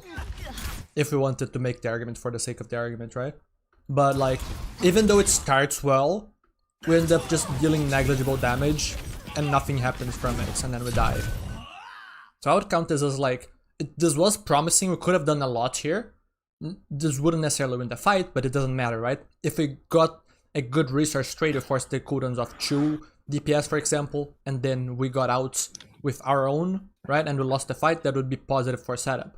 But I think that because we did so little with our setup, I think this counts as a negative. What you all think? Yeah, so okay setup, but mechanical failure. Yeah. So I think that this counts as failure in setup then. 5 out of 7. 5 out of 7. For me, I still don't understand how this could be a setup because Let the kids I know I'm. Geocraft false. The reason why I say this is because I can't think of a way in which he could be less set up. How could he be less set up for this?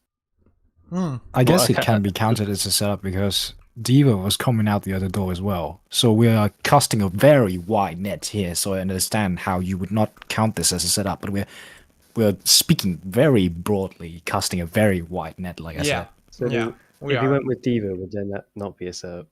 No. Is that what you're saying? Basically, one good way of looking at setup or not is, did we go main? Did you dash through from main, right? Or did we walk through a flank? The fact that we walked through the flank and got decently close, like ignore the dash decision, that's enough for me to quantify it as a setup. Okay, sure. I mean, I would just consider this kind of main as well. No, But that's fair. enough. That's fair. No, I feel like the everywhere is map main, forces no one will be. the map forces you to set up there. So Kind of, but this is Yeah, that's one way to put it. Yeah. this is outside our realm. Maybe we should have done this research differently, and that we should have changed the way that we're judging these. But I think that based on what we're currently judging it by, it fits our description. That's also because he had to dash to engage, right? I mean, he did dash, but he didn't need it. Like, he could have done it without the dash. So to me, it's just a choice of like the damage and the dodge. And sure, again, we don't have all that much to infer from it because we don't have the player narrating their thought process here, and it doesn't really Yeah, matter. true. But what just matters is that they vaguely set up here, which to me is enough. Okay. Get ready. 冻住，不许走。 One more See, That time. was a I would setup, I say- guess. This is more of a Yeah. setup because we at least went for a wall climb. Yeah, this is a setup. This is a setup, I feel it, because his team wasn't there.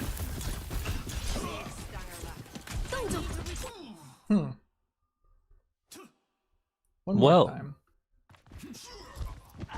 The main thing that I'm trying to think about is whether or not this is negative. I think so because did not land enough shots. I think that's the issue. Because the angle in theory is fine. Like this is a setup, we're set up for close range, we're not set up to dive, we're just set up to spam, but that counts, right? We're just set up for our close range, period.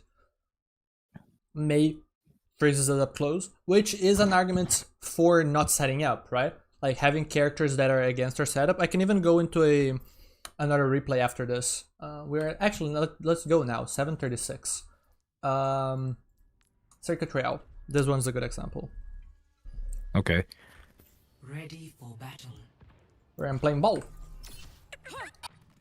Oh my god, poke on ball? Yeah. Ready for battle. Don't even think.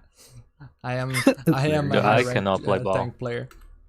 I actually wonder if I could reach champ on tank. I think so, 4, 3, given enough practice. 1. The second play tank has it though. Yeah. I can play a bunch of tanks. I can play ball, I can play Haz, I can play Orisa, I can play Ram, I can play Winston, kind of. And that's Okay, basically you without lost me at practice. Hazard and Ram, bro. Nah.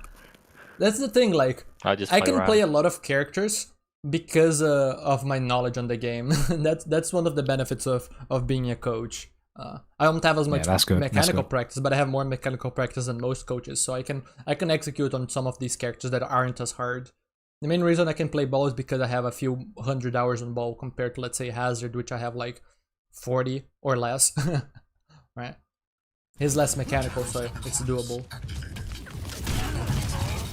But what I wanted to show here is that you're gonna see that I'm diving a ton at the very start, right? They have a very vulnerable comp to this. They don't really have a lot of damage outside of Hanzo, and Hanzo is very vulnerable to me. So I can just dive non-stop. Now, we win the fights, and as good Overwatch players, they instantly counter-swap me. Yeah. So they go cast and Sombra. So look at the way that I adapt this fight.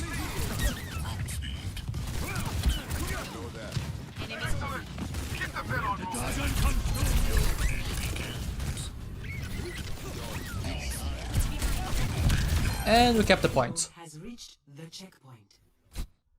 So, what did I do?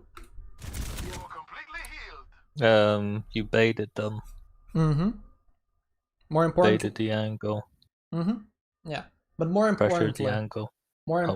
Sure. what is the big difference in the way that I played? Cover? No. You're not diving. Yes, I'm not diving. Because they now have That's what I cast Sombra. They're looking to punish me, right? Like, quick analysis, relatively close range comp, and relatively long range comp. So if I just AFK, we'll win. I just need to mark angles, prevent them from actually going into my comp. So I'm showing this to talk about like the example of the Mei and the Genji, right? The Mei is a character that can actually fight Genji up close and oftentimes win if we don't execute properly, right? So there are arguments for not setting up at times. Like here, I can't really set up. This map sucks. I don't really have setups on ball here, especially if I don't know where Sombra is. If I knew Sombra was here and I knew Cassidy couldn't, let's say, deal with me here, I could actually just like grapple, set up on second points, and then from here go for a dive when they're not looking or something. But otherwise, because they're so focused on countering me, I can just AFK and win the fights. Because my long range characters win the fights 4v5. So in this case, this is why I was talking about this. Yeah, it's the Ekenvold one. I think that this is a situation where we could have made the setup work by landing more shots. But arguably not setting up for the first time in this match is honestly probably a good idea. Because the enemy team is so focused on actually dealing with us. So we need to be a little bit more careful. It also doesn't help that this point doesn't really have many flanks and whatnot to allow us to come from off angles when they're not looking and to enable our engagements. But like here, if we're poking from range, it's hard for us to take a negative trade. And then if someone is low, then we dash in, right? And combo. So they always feel this pressure to not drop very low. So it provides some value. Not great, probably should swap. But this is why I think that like this is a failure on a setup, right? Like we could have done an adaptation to actually play poke Genji and actually have it be good. But because the setup didn't land enough damage, the mage just forced us out for free. So we lost both our resources. And we can even ignore the blizzard that's gonna kill us. Even without this, the mage just lost 0 resources. We lost both fires. I think that this is a failure in setup. 5 out of 8. If anything, he could have hit in the corner as well. And just wait for them to walk up. Play cover better, hit more shots. 60 seconds. Don't move.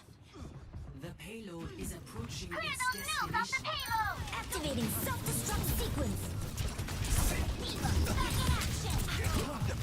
Okay. We counted this as a success for no setup earlier when we landed one shot and it landed on a kill. I think if we're gonna do that, we have to count this as well, right? Like as stupid as it we is. shouldn't do that. Okay, so I'm gonna have you all help me here then. Should we erase the last point we gave to no setup for landing a single shuriken at range? Or should we also count this as a success for no setup? I say it was a success. I feel like we should wait and see what happens.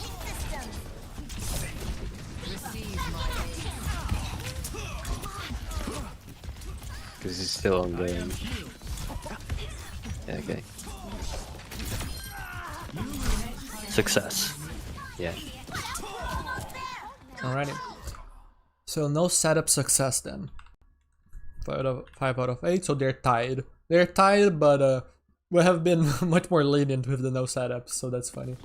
But that's besides it, I think. I feel like it's just too random at low elo. You're not gonna get punished for not setting up.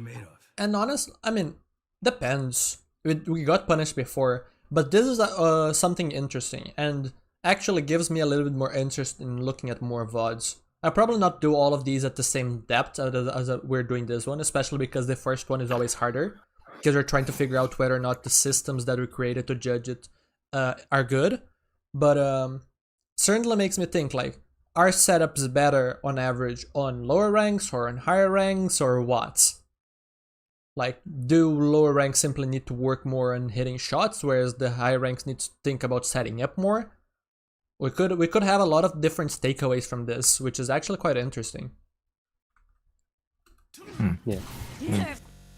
Let's go I back. feel like I definitely worry more about my positioning more. You cannot escape me. Give yourself to me.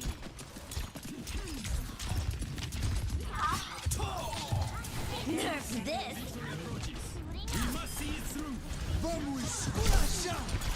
So I would say, well, this is difficult again, but I would have said that's no setup and fail, because by him not setting up and having to leave, he's not set up for the actual fight. That makes sense. Sure, I can see your points. I am leaning towards neutral there. Nothing happened for either team. And now I think this is once again neutral this time for setup, because we had a setup on junk, we dashed through for a dodge, we traded cooldowns and nothing happened.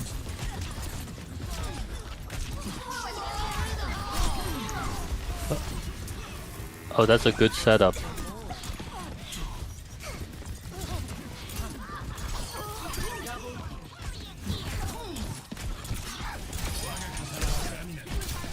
Let the Kitsune guide you. Do I need to play this last fight one more time?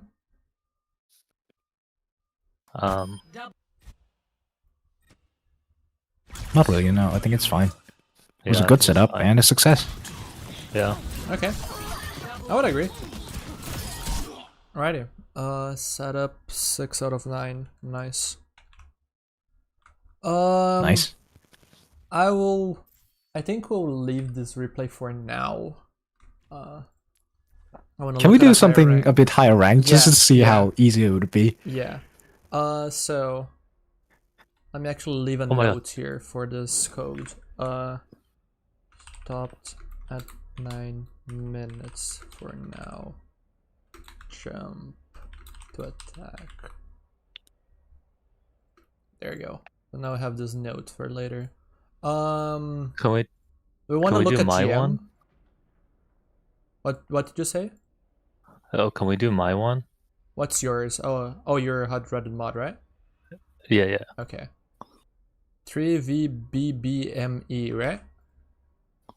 Yeah, I think so. Okay. Go here then. Let's view. Just curious, you're an actual Reddit mod. No, it's just a joke. Okay, gotcha. Okay. I'm the baby oil. Yeah, I was gonna say I don't see I a just a hot Reddit I mod just here. have funny names, okay? I just like my funny name. Oh, Lizard here. I am I played against Lizard yesterday a bit. I think they were doing Oh. Genji and bubbling Genji a ton.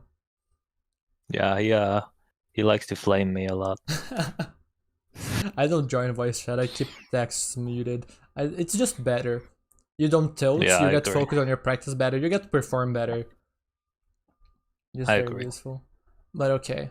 I don't know if you all still want to do this. I did this more because I was eating. I just finished eating.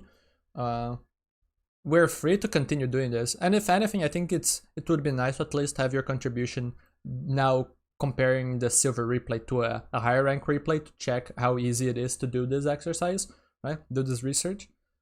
But I'll need to ask you all for like a 2-3 minute break. I need to go brush my teeth and go to the bathroom. Okay. Sure. Alrighty, so sure, yeah. I'll be right back.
I'm back.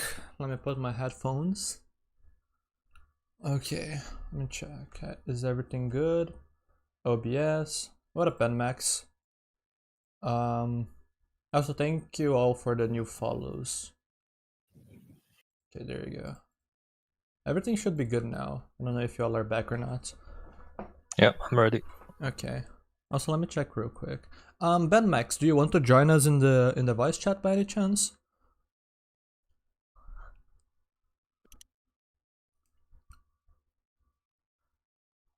Greetings, gentlemen.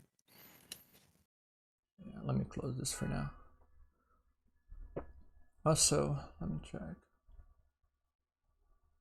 I don't think there are new messages that I need to check. Yeah, no new replays or anything. Okay. OBS. Oh yeah, you want to join? Okay, let me see. Just join either general voice chat or Overwatch voice chat, and I will drag you to the voice chat that we're using. Do you need to be briefed on what we're doing? Or were you checking on the stream earlier?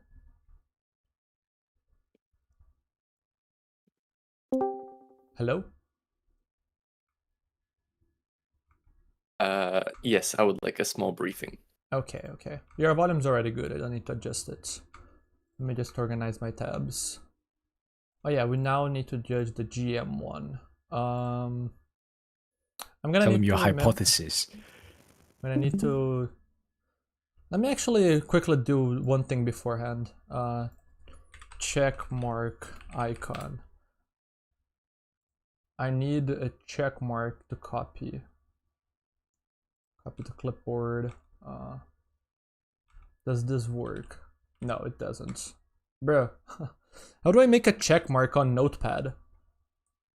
You cannot, I think. I have no clue. What I do is Oh, there you go. I got square one. I got one. brackets and then X. There you go. I got one. Because now, since we're not doing the first GM code, I need to be able to remember that we're starting with the last one. That's why. Okay. Well then, let me brief you. So what we're doing is we're judging whether or not setups or no setups are successful. So for example, let's say that you're playing manager just poking. You see somebody low, so you dash in and finish. That's a success for no setup. Let's say that you're main and poking. You end up getting your deflect forced because you're scared of a Widowmaker headshot, and then you have to run away. That's a failure for no setup. Let's say that you flank around and get close without using dash, and then you get a kill or you get a good cooldown trade, right? That's a that's a success for setups. And then if you do the same thing, but instead of hitting your shots, you miss all of them, then that would be a failure for setups. That's basically what we're doing. We're just judging whether or not a setup or a no setup is successful, and we're writing the data to get some conclusions later. Do you require assistance writing down data, or are you good? You mean like, do I need more replay codes? No, like do you need someone to help write down the data, whether it's success or not? Write down Very the good. data. No, I'm writing it all on a notepad. I'm just doing like, okay, this is a success for setup, so I write 1 out of 1 or 2 out of 2 or something like that. I just keep adding the numbers. It's pretty easy. The difficult part is judging whether or not something is a setup or not, as we have figured out in the past on the silver code, and we're trying to figure out if this is gonna be hard on a GM code. Fair enough. This is GM, right? Yeah. I also had a game on Samoa here, so that's why I sent. Awesome. It's the same map, the same rank, huh? Yep.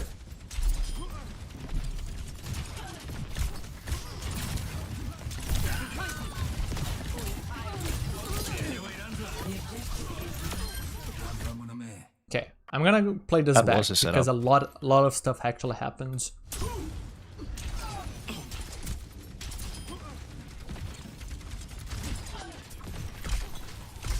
They're poking, but we're constantly trying to close the gap. We end up getting heavily poked the moment that we peek because their comp is very long range.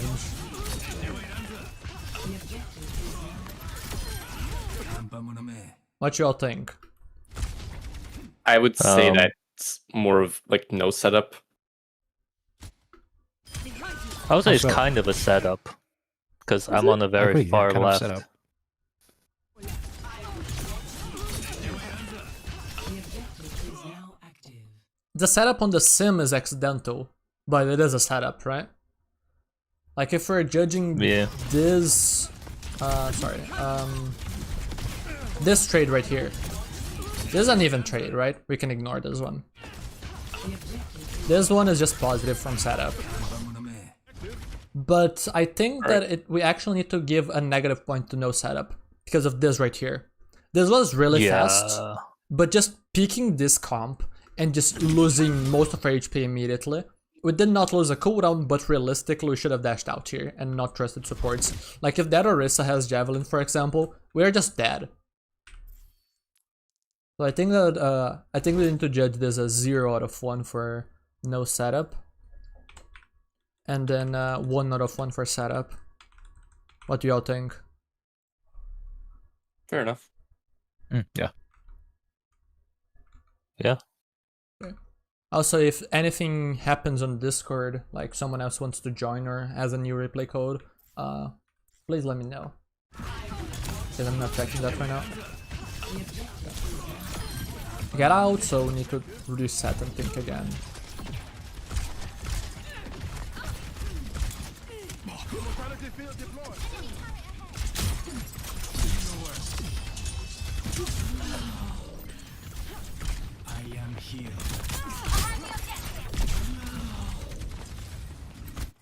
Okay, this is interesting. I'm gonna let you all talk. I honestly can't tell. Like, it's kind of a setup, and yeah, but I can't tell if it's good or not. Walking up to Freya with no cooldowns just made everything in my body just shiver from fear. Yeah. Yeah, I'd say it's not really a setup as well. Why would you say that? The fact that you had no cooldowns? Yeah, we stayed on reset. We've been fine. But then we arrived here with no cooldowns, like you said. Mm-hmm. Like I would have just sat main and shot Orisa for a bit until my stuff came back. Mm-hmm. Yeah. Sure. So in this case, I would argue two things. One, this is a failure for no setup.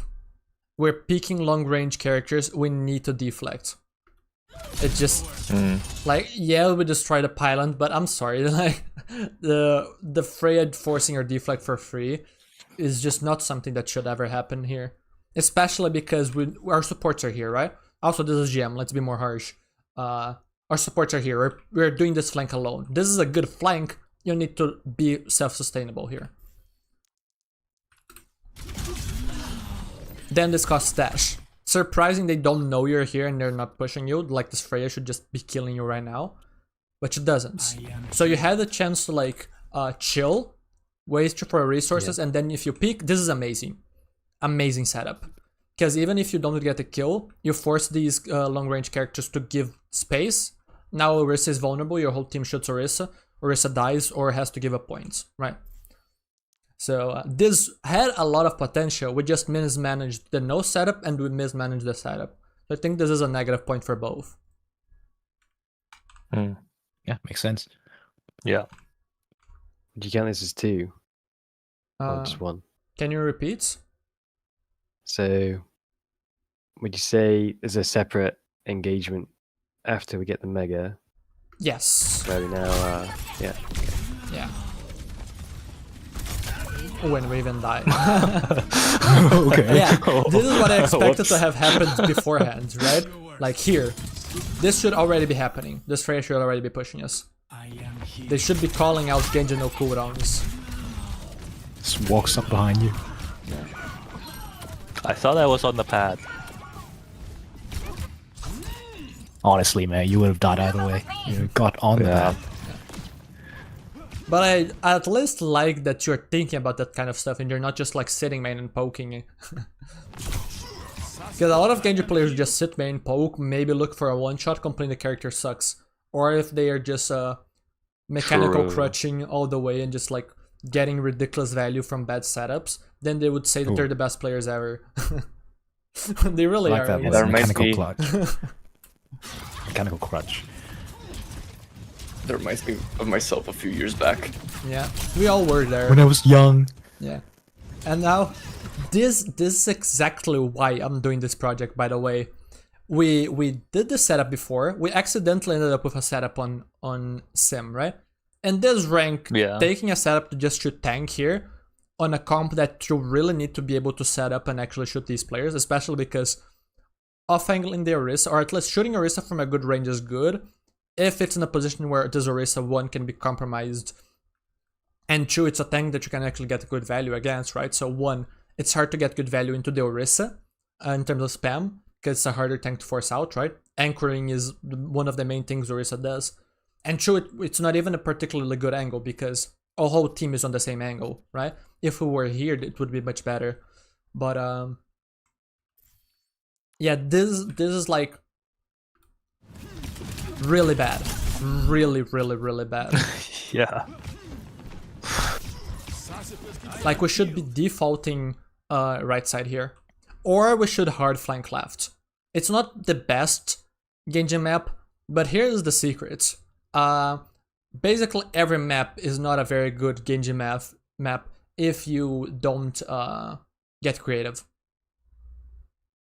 True. Because, and here's the big thing, right? This is a topic for another video about like the importance of information.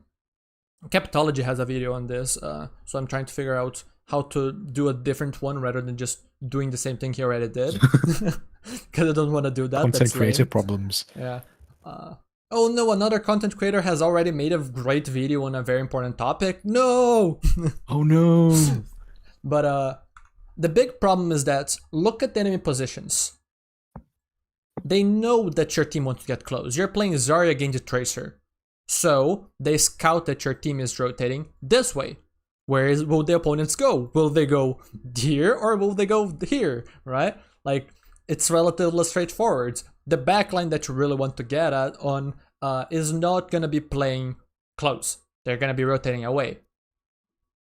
I don't have... There's a replay that I used for an example here on one of my workshops for my patrons. That would be great here. But it was also in this map, which was interesting. But it was essentially just like... It was on the point that's similar to the Oasis Circle one, right? Where you can play Ring Around the Rosie. So it was like, okay, I as Genji... Let me actually go a little bit further away. There you go. I as Genji am going to be rotating this way. Where my opponent's going to rotate? They're going to rotate top. Okay, I now try and rotate back this way and try to get top. Where my opponent's going to rotate? They're going to counter rotate this way. Oops. Wrong color. This way, right? So based on the information that they have on where we are, they're going to rotate one way or another to stay away. In this case, because our whole team is rotating this way, we're making their kite way too easy. We need to be opening up an angle to make their kite harder and force their kite to be away from points. Force a vulnerability, right? So this is why this type of stuff is so important. We're trying to think about closing the gap and whatnot, but we're doing so not to a GM level right now. This is not good enough. I agree. Wait, where is my cursor? Hello? Here. There you go.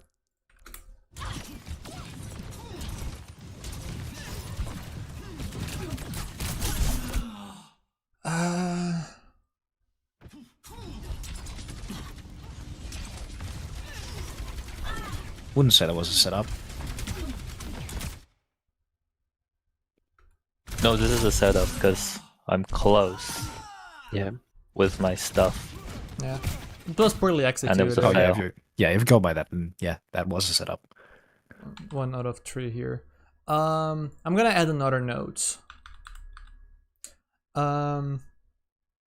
What was it? It was about the setup. I just blanked. That's a shame. But it is essentially like not all setups are created equal, essentially. Like, there are some setups that fail because of mechanical execution. Yeah, there you go. some setups fail because of bad execution, but a lot of them that fail are just setups that aren't good enough. Yeah, because this is an important disclaimer, because if we were to split setups between goods and bad setups, good setups would basically have 100% success rate, right? Yeah. And the team carries here somehow. Let the kitsune guide you. Okay. All me. Yeah, thanks for that setup. Okay. Yeah, I think that we can count this as only one engagement, so let me just go back to the starts.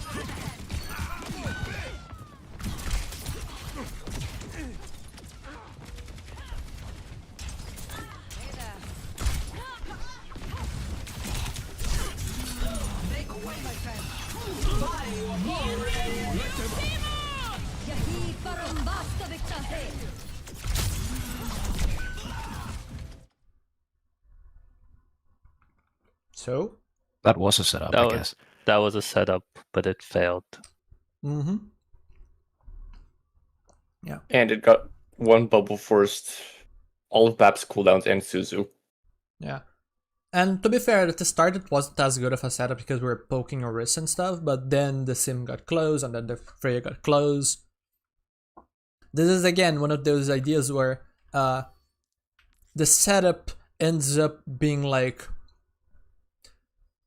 it ends up failing despite being a good idea because we just failed to consider other concepts. Like, have you ever heard of the concept of the leash?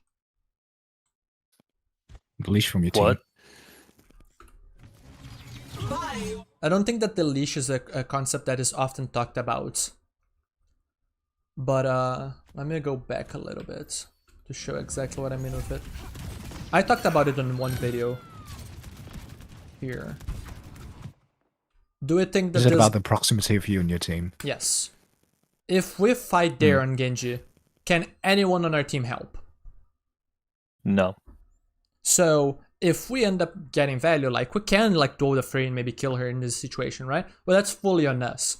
Whereas if we try and take a trade with the Freya and take a neutral trade, it could be a positive trade if we're distracting Freya while our team is fighting Orisa, for example, right? 3 people talking? Yes, there are people in Discord talking. I'm chatting with some people in Discord. So this idea about like fighting alongside where your team can fight. I even had a game with Rack Attack not long ago, playing on Busan, where we were playing a hybrid of dive and poke with Hazard, Genji, I believe Tracer with Illari. So one thing that I talked about is that we should be playing in Illari's LOS. Not necessarily because of heals, but just so that Illari could apply pressure on someone, and that pressure would help us get value on our dives because more people on the enemy team would be too low or busy to be able to help, right?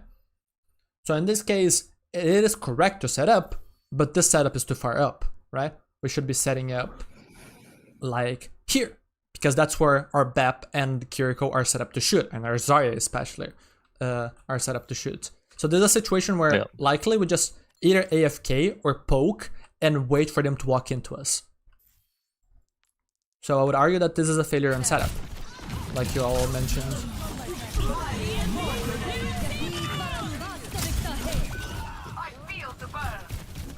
So let's write this. Setup 1 out of 4 for right now. And let me add a note here to my note. What did I want to say exactly? I talked about the leash, right? Yeah. Yeah. Setting up is good. It's just that, as always in Overwatch, context matters. So we need to set up at the right time and at the right place, such as when considering the leash. There you go.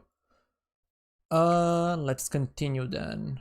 OBS here, Overwatch. Come on, let's push him out. Hot Rabbit Mod, did you get GM on Genji, or do you just like flex when you don't get Venture? I flex, but I flex a lot onto Genji. Mm-hmm. Sure. I was just wanted to confirm that. Enemy turret ahead. I will say though, one of the things that's funny is that like, especially this happens spectating even the best, right? Like people talk about Advocate being the best, and yes, right, he is champ and high champ on Genji, but one of the things that I often look at when watching his replay is that I don't particularly love a lot of his setups. It's one of the main things is that one, he's not really making mistakes and that he's not dying for nothing, right? And two, even though he doesn't set up as much, he always executes despite not having the setup, right? So he makes up for that problem. Or it would otherwise be a problem if he couldn't execute mechanically, right? So you can have people in different ranks with different qualities, right? Different base stats, essentially. People that are more about mechanics, people that are more about positioning, people that are more about this and that. So I always find it funny when people are like, and it does make sense for people to be frustrated, like, oh no, I got defeating Reinhardt. How is defeating Reinhardt in GM? Like, in some matchups this Reinhardt is gonna suck. In some matchups this Reinhardt is gonna be the greatest player ever, right? So the adaptability of a player is something to be discussed, but if a player got there and did not get boosted there, right, they deserve it, even if you don't necessarily agree with the way that they play, right? They played that way and they got to that rank. So yeah. Yeah, you just gave me PTSD of a player named Unwiped Walter. I don't remember that player. What is that name? I don't remember It's that Walter, player. but he's unwiped. It's a DPS Moira or something. No, it's a tank. It's a Rhine player. I don't remember that player. Honestly, he might have been banned. He went like 20 deaths when I had like 5 on like Route 66. Like I swear he was throwing. That's me on Ryan. It's funny. I've recently played a game where I went like 8 and 12, and people were like, as if I was playing very badly. And sure, I could have not gone negative, but I was doing my job a lot of the time. It was just, hey, I'm distracting people 1 versus 2. The rest of the team is winning the 4v3, and I die because I didn't execute well enough to win the 1v2. So I got 0 kill credit. My KD looks bad, but I'm doing my job. So yeah. Anyways. This is a good setup, and this is good value. This continues to be a good setup. And this continues to be good value. Your team's a 9. Oh no. I have really thought your team was gonna see 9. Okay. 2 out of 5, right? Because this is, I believe that we should anonymously? Yeah, that was a Anonymously. Yeah. good setup. And a Yeah. good result. Yeah.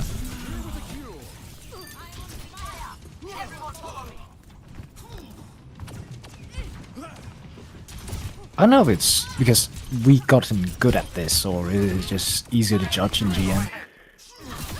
Ooh. Okay, that is a fat grab. I think I was set up for this because he called it. Yeah, so call that a setup then. Good setup, good Yeah. result. Yeah. Yeah, you're being patient. Yes, I actually agree. And to that I am very thankful that y'all are here, because I would have made a mistake on my own. Just thinking about the dash. Because this is actually, in looking back, what is the reason we're hiding behind a wall here? So you don't take poke Yeah. for the big engage. Remember what the failure was here? Of playing too far up? We need to save our resources for this.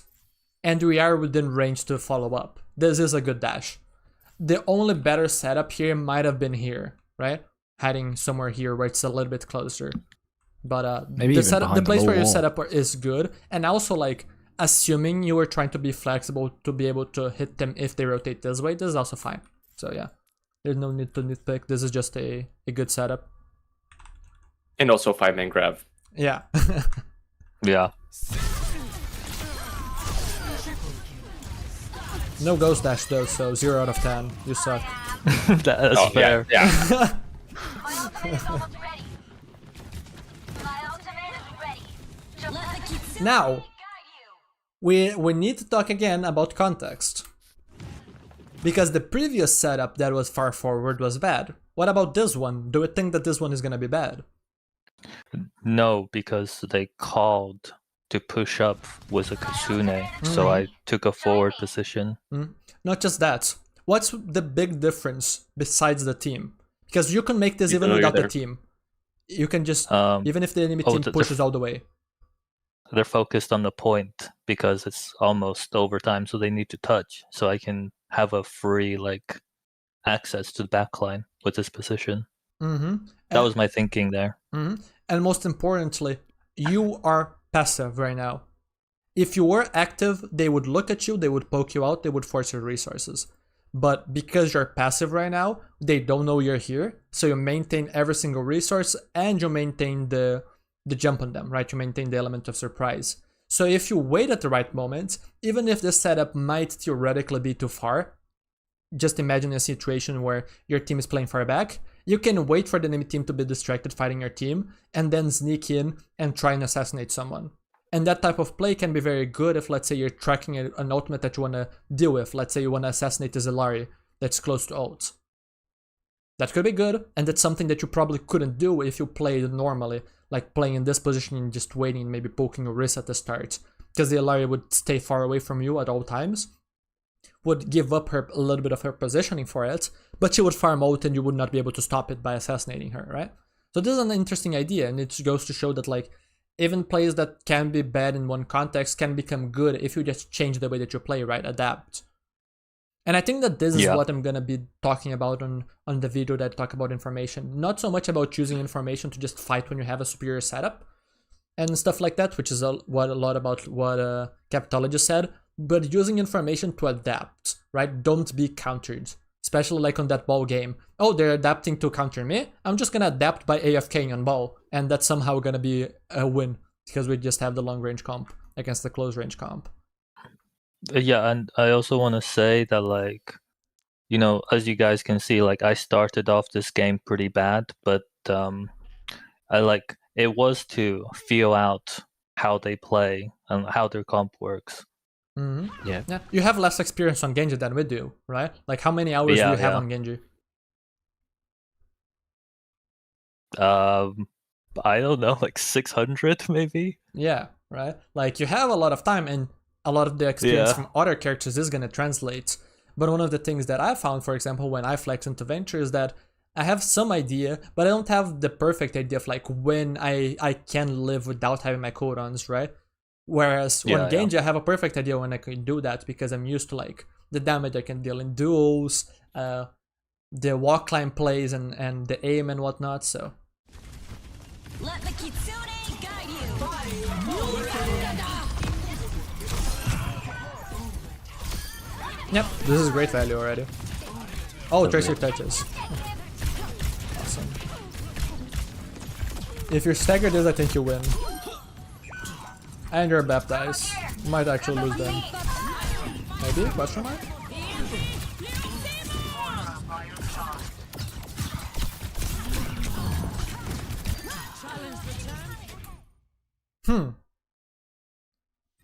I'm actually gonna go back because I was too focused on whether or not you guys could win this game or win this round. Yeah, I was not thinking about setup. So here, No, it's just one long engagement. this is just blatantly good setup. That could have been a failure on no setup if we took damage from the Freya. She did not punish us. We could count this as no setup if we wanted to. I was still set up though on the think it Freya. was set up. Because I used the cover and reloaded. Group up here. Group up with me. It's a calculated dash rather than just a dash, you know. Yeah. So, I then, assume sure to use updraft, so so then the question I have is, if we consider all of these to be setups, how many setups do you count? Because there was... I don't know. I I'd- always set up when I play. Because this was a setup, I'd say if it's And not now it clear, then resets. we should just ignore it. I think. so now we have resets. So we have one guaranteed setup already. So 4 out of 7. Now we can consider this another setup, where we just hide Yeah. behind the corner within dash range, take the engagement when the Freya is low on cooldowns, and just beat her up close. We reset because nothing was happening. We see the TP, we now fight up close for the rest of this fight.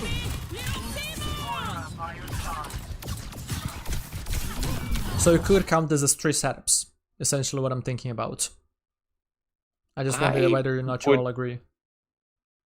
I think I that's would- over analyzing it. I think. I I would say think it's it's reading 2 way setups. too much into it. I would say 2. Yeah. Yeah. I think the rest is just cleaning Yeah. up kills. Sure. So Yeah. one Yeah, rest is setup for clean the up. aggressive fight and one setup for the fight around points. Essentially. Yeah, that's fair. Alrighty. This is only 2 rounds. Yeah, we can finish this replay.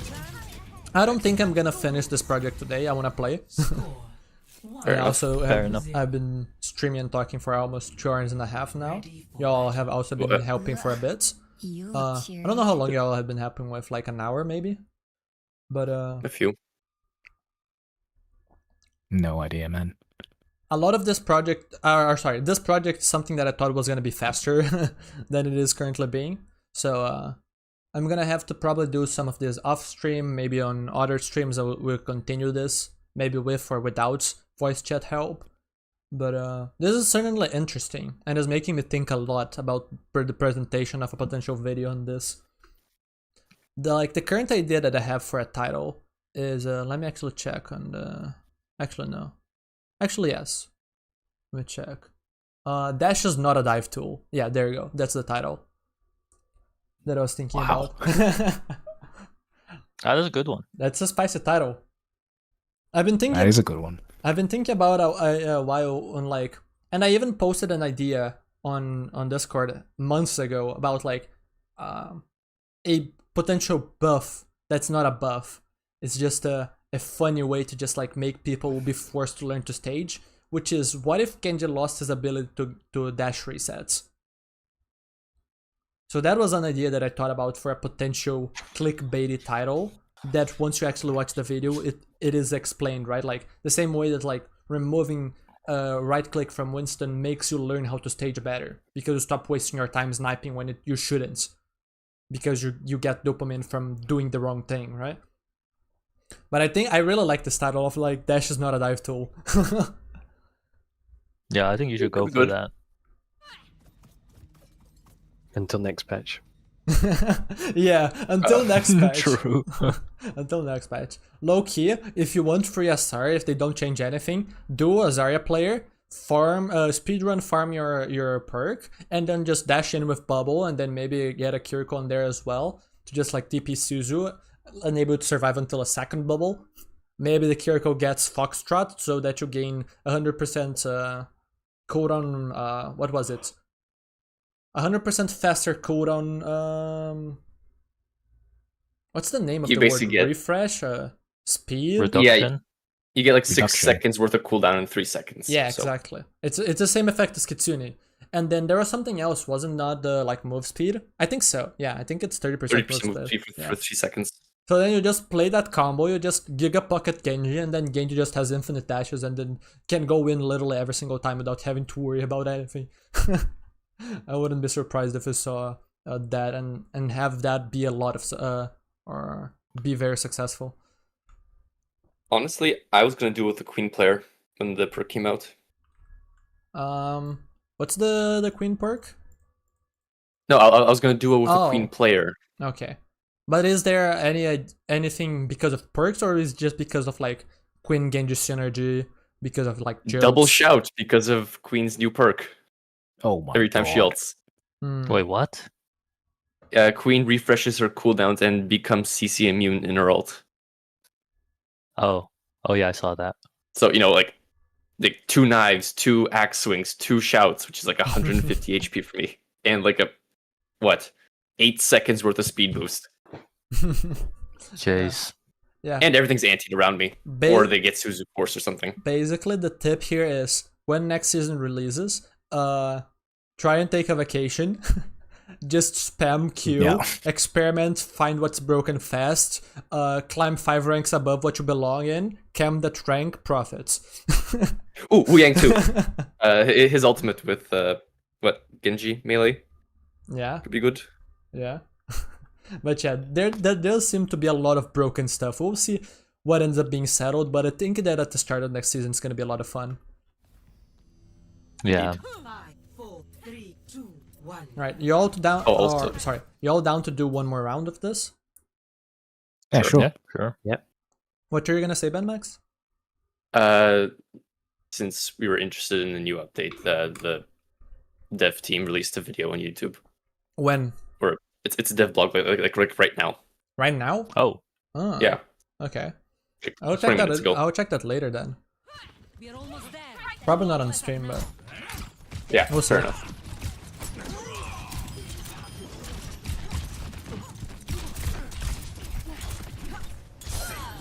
okay. But That's setup good. success, I guess. Yeah, setup success. Yeah. And I think you can continue judging this as one single setup. Yeah. You just judge it as one setup. And yeah, there you go. And here we can easily see how like you're thinking about these setups. You just don't quite have the experience to make this as frequently as you should, right? Like the first round should have went worse. If you didn't, like if you made one more mistake, your team loses, right? Yeah. But it was just enough where your team could pull through. And here, I was a little bit afraid that maybe you would stay poking for longer. Like here, you need to not get baited into poking, just keep setting up, right? Because if you reach this destination, they're screwed. They already failed because they should not ever let you get this close, right? But you find the Freya and then you keep closing the gap, so... Let's just write this. 6 out of 9. But yeah, so far we have only judged you for 2 non-setups, which is interesting. I'm really curious about what data we're gonna get from this project.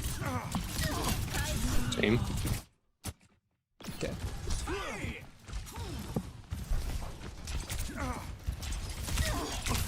This is fine. We forced cooldown for a cooldown.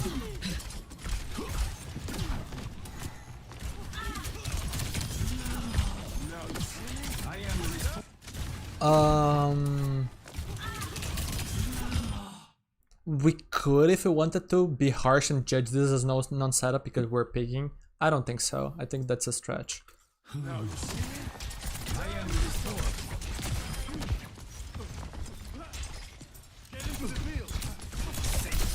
This is a setup.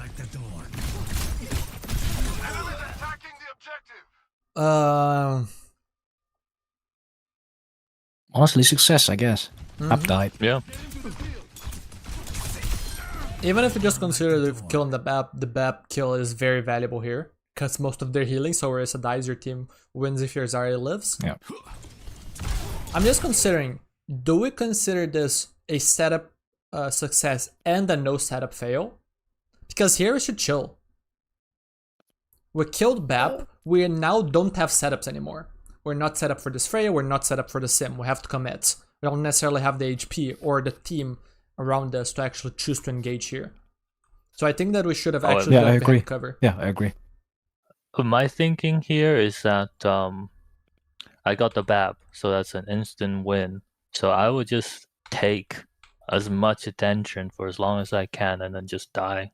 So my team could potentially just win. Sure. Now here's a little bit of your playstyle talking, especially like your venture mentality. I think that there are times where that is good. I think there are times where that is bad. Essentially, the best way that I like to think about this is kind of like through a Jujutsu Kaisen phrase. About like dying to win and risking your life to win are 2 different things. Here you're... Who said that? I'm not gonna spoil.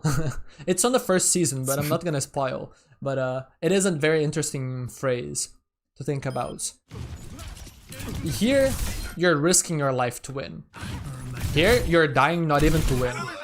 You really gave your team a second and like 100 damage. You can do so much more if you live. Like, assume you just rotate this way, get this mini, you're full HP. Oh yeah, that's true. Now you're on the Zen, you solo kill Zen. The Zen has no backup, no lamp, no anything. And then from there you can potentially finish off Freya on low cooldowns, Sim on low cooldowns, Orisa on low cooldowns, potentially low health. Here's one of the big things about Orisa, right? If you find an opportunity where Orisa is not able to get healed, maybe because the supports are dead or distracted, then Genji is extraordinarily annoying. And that's just the case in general for Genji. He can trade very well into tanks if he makes that trade inconvenient for them. Like, imagine you're playing this angle and shooting Orisa, or this angle and shooting Orisa. This Orisa cannot take a good trade against you, because you just peek, shoot, and hide. And just so you do big damage and you basically take none. You're very hard to hit. I think there was something about, like, that Spylo was talking about with Reinhardt, where the Genjis that Reinhardt hates are not necessarily the Genjis that only go for backline, right, and keep killing his backline. Because Genji shooting Reinhardt can be fine. It's just some Genjis get their cooldowns forced by the Rein, and some Genjis don't take a single point of damage to the Reinhardt. Those Genjis are the annoying ones, right? Where they can keep shooting Reinhardt from annoying angles and the Reinhardt can't do anything. Because they perfectly distance themselves. But yeah. Just outside the swing range. Here, interesting idea, not the perfect moment for you to execute on this. I think there would be situations where this engagement is fine, just not exactly in the situation. So yeah, I counted this as a failure for non-setup and a success for setup. So, by the way, what the current stats right now are 0 out of 3 for no setup, 7 out of 10 for setup.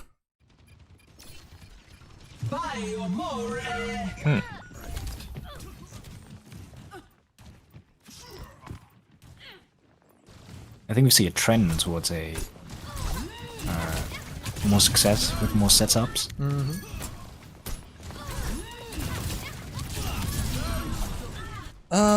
Okay, let me load this down actually. Oh, okay, it's all because of the tracer.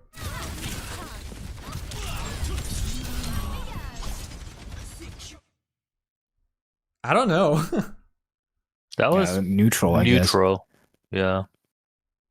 Yeah. We got pulled out by a tracer, but I need to abide by my own rules, right? This is not for us to consider. We just here to consider the outcomes. Yeah. So I guess I don't consider anything then. Does anyone know which match is next? Do you mean like which match we're reviewing? Is that it, Adam? Because if so, I don't think we're reviewing any more matches today. Because we have been very methodical of the ones that we have been reviewing, so they've been taking a while. And I've been live for a long time already. But if you want to know in the future, just join my Discord server. I will notify people when I do this again, if I do this on stream. And you can even submit your own replay if you have a bronze, silver, or plat code, which are the ones that I still need codes for. Okay, let's continue. Oh yeah. Actually, you know what? I think we should count that as a no setup success. Actually, Tracer got a pulse on it.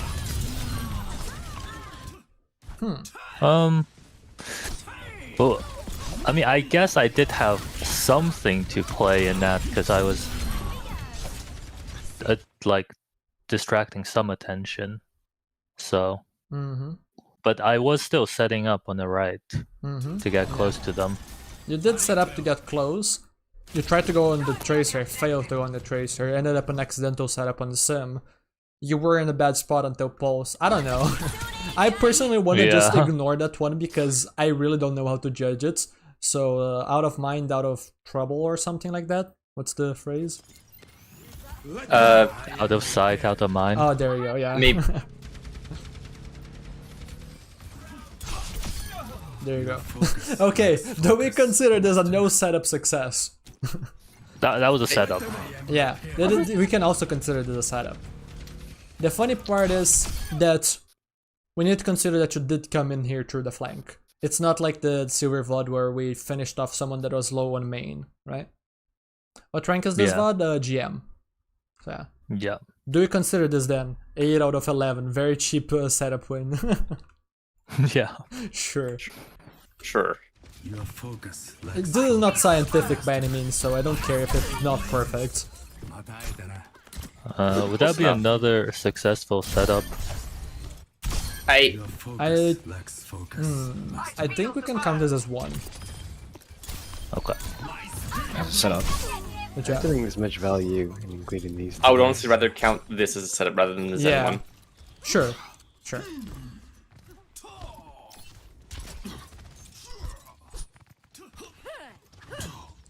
Right now, here's the big thing. For me, the failure that we currently the mistake that we're currently making here is not that we're not setting up, it's that we are not gathering information. Oh yeah, I was just arguing with Zarya at this point. Yeah, makes sense. It does make sense, right? People often do that where they don't properly position or anything like that because they're talking to chat or whatever, right? And now Yeah, you're Zen 5 Yeah. ult you as a result. okay. Yeah. No, this is a no setup fail. Okay, good. Yeah. Don't care what reason for it was, but yeah, it is. But like here, one of the thing, and I didn't have like ADHD student and whatnot, but like one of the things here is that you don't necessarily need to be active all the time. You just need to be doing something most of the time, right, or all the time. And those are two different things because being active is like you're actually doing stuff with your character, and as in like engaging in combat, stuff like that. Whereas you can do things such as scouts, which don't quite require activity on the character, right? We can get a little bit in semantics here, but the basic idea that I'm trying to get across is we shouldn't set up yet because of the whole leash concept where we want to play around our team. Our team is playing points. But for us to know which side we want to set up depends on the information that we have. Are opponents coming from here, from here, from here, from here? And which lane do we want to mark? Do we want to mark the BAP? Do we want to mark the Zen? Do we want to mark the Sim? Right? So we shouldn't set up yet. We should scout to know what the setup is in the future. So no matter what the time is, there's always something you could do, whether it's Yeah. just scouting or setting up Yeah. or whatever. Yeah, yeah. And like in the Circuit Royale example of Bow, I wasn't even so much scouting for information, or sorry, scouting for like positions like we were here, or we should have been doing here. I was scouting for hero swaps to know what my playstyle adaptation should be based on what the enemy team swapped to, right? So information gives us or allows us to make better decisions, and with better decisions we get more value.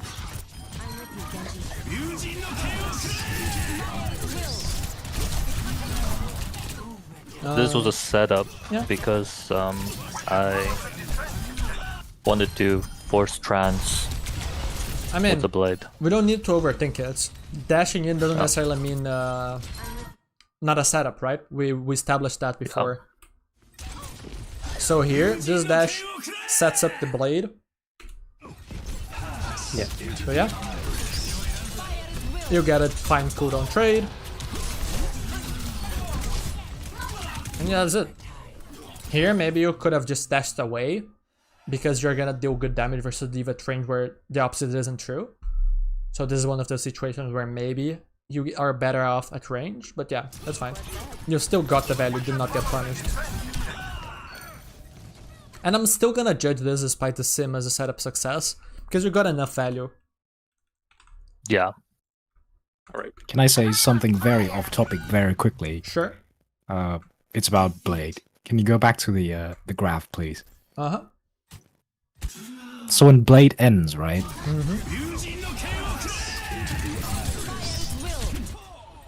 People usually swing Blade with their left click. And I implore them to start swinging with their right click so they can animation cancel into right click right away. Instead of that. Oh.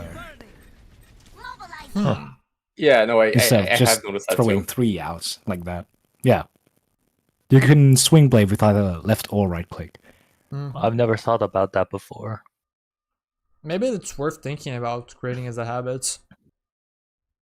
I've been talking about this on Reddit and wherever the hell my Genji friends, and no one listens to me. They thought I'm schizophrenic. No one understands, man. No, I understand completely. I have the same Yeah. issue, but that's good. Thank you. Thank you. It's gonna screw up my I've muscle never memory thought of so that. much to hold right click instead of left. Now, the one thing I'll say is, it's an interesting idea. I don't know if there's much return on investment.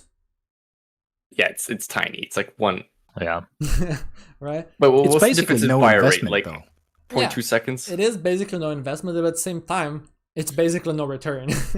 So like, I see the argument, but I wouldn't necessarily go out of my way to like teach people this, because it could distract from other things. Like, you're free to go for it yourself, but I don't know yeah, if I would absolutely. necessarily be Yeah. like, I'm gonna open the Reddit thread and then give the most important. I mean, sure, you can make a Reddit thread for this, but like, maybe don't oversell this as being like the biggest thing ever. You know, this is like a cute little tip. I think that's something that actually does matter a decent bit, and are a decent bit more, even though it's still incredibly niche, is swinging at the end of blade. Now that they made the swing always complete, Yeah, because it buffers a little then bit. then it helps you animation cancel the sheath. So you swing, you go to a wall. Now you guarantee skip the sheath animation. You can insta shoot. I have a few clips where this has actually helped me land the kill 1 second faster. And even though that is way more meaningful, it still is very like niche, and probably not worth for most players. Maybe only for higher ranked players. Yeah, it's the same thing for my right click tag. It's very niche. But it's interesting nonetheless. Like, I'm gonna actually go here, practice range. Like, something that I was thinking about and I was quickly testing with because of the new perk is there was a very old combo that I don't think people ever used. Like, legitimately, I never heard any. Oh no, I clip know what you're of talking it. about. This. So Oh, usually, it's clean though. usually Wait, when what you did you melee, just yeah, exactly. What did you just do? Yeah, I've seen this. Usually, like, if you just do this, it's not quite a kill because you need a melee, right? But if you melee early, you can't dash. Because when you melee, I'm holding dash, you see how delayed it is? For some reason, Wait, what? the only way for you to bypass the weight that meleeing forces onto you after using it, right, to be able to use any other abilities, is to walk climb. So if you do a melee and you walk climb, you can immediately dash. So what I did here was So just melee, and I quickly did a triple headshot play. Oops, I did not press the button. It's hard. Oh, yeah, I've I don't seen know how I this got it the before. first time. But I basically did this and into this, but with a wall climb in the middle. Ah, it's tough. I think this will actually. There we go. relevant next That's it, patch, right? If that perk is here we go. But what I was trying to check basically is, can you melee wall climb melee instantly? Because if you could, then the perk is double as strong. You just fight anyone close to a wall, you have 2 dashes. So you would deal Yeah. 50 plus 40 plus 40 plus 50. You had 180 free damage with 2 jukes that force your opponent to 180. That would be broken. Genji would be hotfix nerfed in a single day. Okay, but it'll be fun. Yeah, I don't think that perk will last. So basically, people would Yeah. farm one good game with this tech. They would post on YouTube. They would get 100k views, and then Blizzard would hotfix immediately, and then that's it. Wait, can I say something else off topic? Sure. Oh, like, what do you think of my Genji, like, overall? It was nice. It's refreshing. And you know what's the funny thing? I like Genji players that aren't Genji players more than I like Genji players. 'Cause- Yeah, because you see new perspectives on the hero. yeah, and most Oh, importantly, right. those players often avoid some of the traps. Like, Genji has a ton of traps, like a ton of traps. From like the left click dopamine when you should be setting up and whatnot, to like dashing to go in when a lot of the times you should never dash to go in, and you should save it as a mids dual juke, right? That's where it's usually most effective. But do they do that in GM? I surely they wouldn't poke in main in GM, right? They do, even in champ. Like What? Genji, Sometimes the autopilot. yeah, but not just that. It's habits that are built from a long time of playing and playing wrong. You have no idea the amount of damage that players like or content creators like Necros have caused on the community. Like, it's no wonder that the moment that Necros left, the community started to notice that Genji is better. And after a certain amount of time passed, and the community was able to heal, Yeah. there is a, yeah, the moment that we had Necros outside of the first season, basically of Overwatch 2, people started to say that that Genji sucks. Necros leaves. After a bit, Genji is meta permanently. Yeah. Like it is.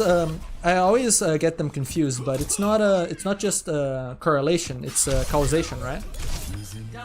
Because Necros was causing people to view Genji negatively and not give him a fair shot. Remember when Pharah was reworked and everyone thought that Pharah was sucked, and then Pharah got no changes, got pro play, and then everyone said that Pharah is broken? Yes. Metas And people were yeah. like, "Yo, Farrah's kind of good." yeah. She So has like it's- 3 burst movement options. I at the beginning when she came out, I was like, yo, this is good. Yeah. But that's the thing, right? Yeah, people just hate me, man. Metas evolve not just based on changes, metas evolve based on understanding. Think about games that have not changed in a long time. Chess. Or even, I don't think basketball has... I've heard that like basketball now has like a 3-pointer meta or something like that. I don't know how frequently they change the rules, but like I don't think that they changed the rules to a certain extent that caused this, right? I think it was more just so players getting so accurate that became the meta, no? Yeah, if anything, they actually shifted the 3-point line back. So yeah, a lot of it is just very interesting. It's just human psychology, how metas evolved. So yeah, a lot of Genji players have really bad habits, including myself. And one of the things that I've been doing in my champ climb and has caused me to actually lose a ton of rank is that I overly focused on improving my mechanics, which I thought were subpar for my rank. And that caused me to end up main a lot more, because I was trying to land more long range shots and whatnot. And so my quality of play decreased. I got better and I got worse because of it. So now I'm going back to setting up and whatnot, and I'm seeing success. And now maybe I'm actually gonna be able to bounce back and become a better player than I was before. But for a time, my practice actually made me a worse player, funnily enough. Because my practice did not improve me as much as it sabotaged me, from walking me away from the setups. But now I can take my superior mechanics from all the practice that I got and add that to my setups, and then become even better than I was before. I actually have to go now, but it was a really nice discussion, guys. Yeah, thank you all for participating Alright, here. GG's, GG's. Thank you all for See you. participating. This was a lot of fun. Thank you for your time. Don't forget the dev update thing Yeah, I will. if you're interested. See you, gents. And yeah, let me open my Chrome now. Let me close my Epic Pen. Don't need that anymore. But yeah, thank you all for joining. I will go and start closing the stream now then. And yeah, if you wanna participate more in the future, or heck, I might even just like ask for a little bit of help in the replay project. Just ask for people to like you especially that have some experience already having done some of this, right? So I can trust your opinion more. Kind of do like a pre-review to help me make this faster in terms of like, okay, this is my rating, right? Setup 1, setup 2, and then you just quickly write something like this, just like a mini VOD review, and then I can just skim it faster off stream or something like that. I don't know. We'll see. I'll keep you all More data updated point if you helps. need. And yeah, thank you again. Yeah, thanks. Alrighty.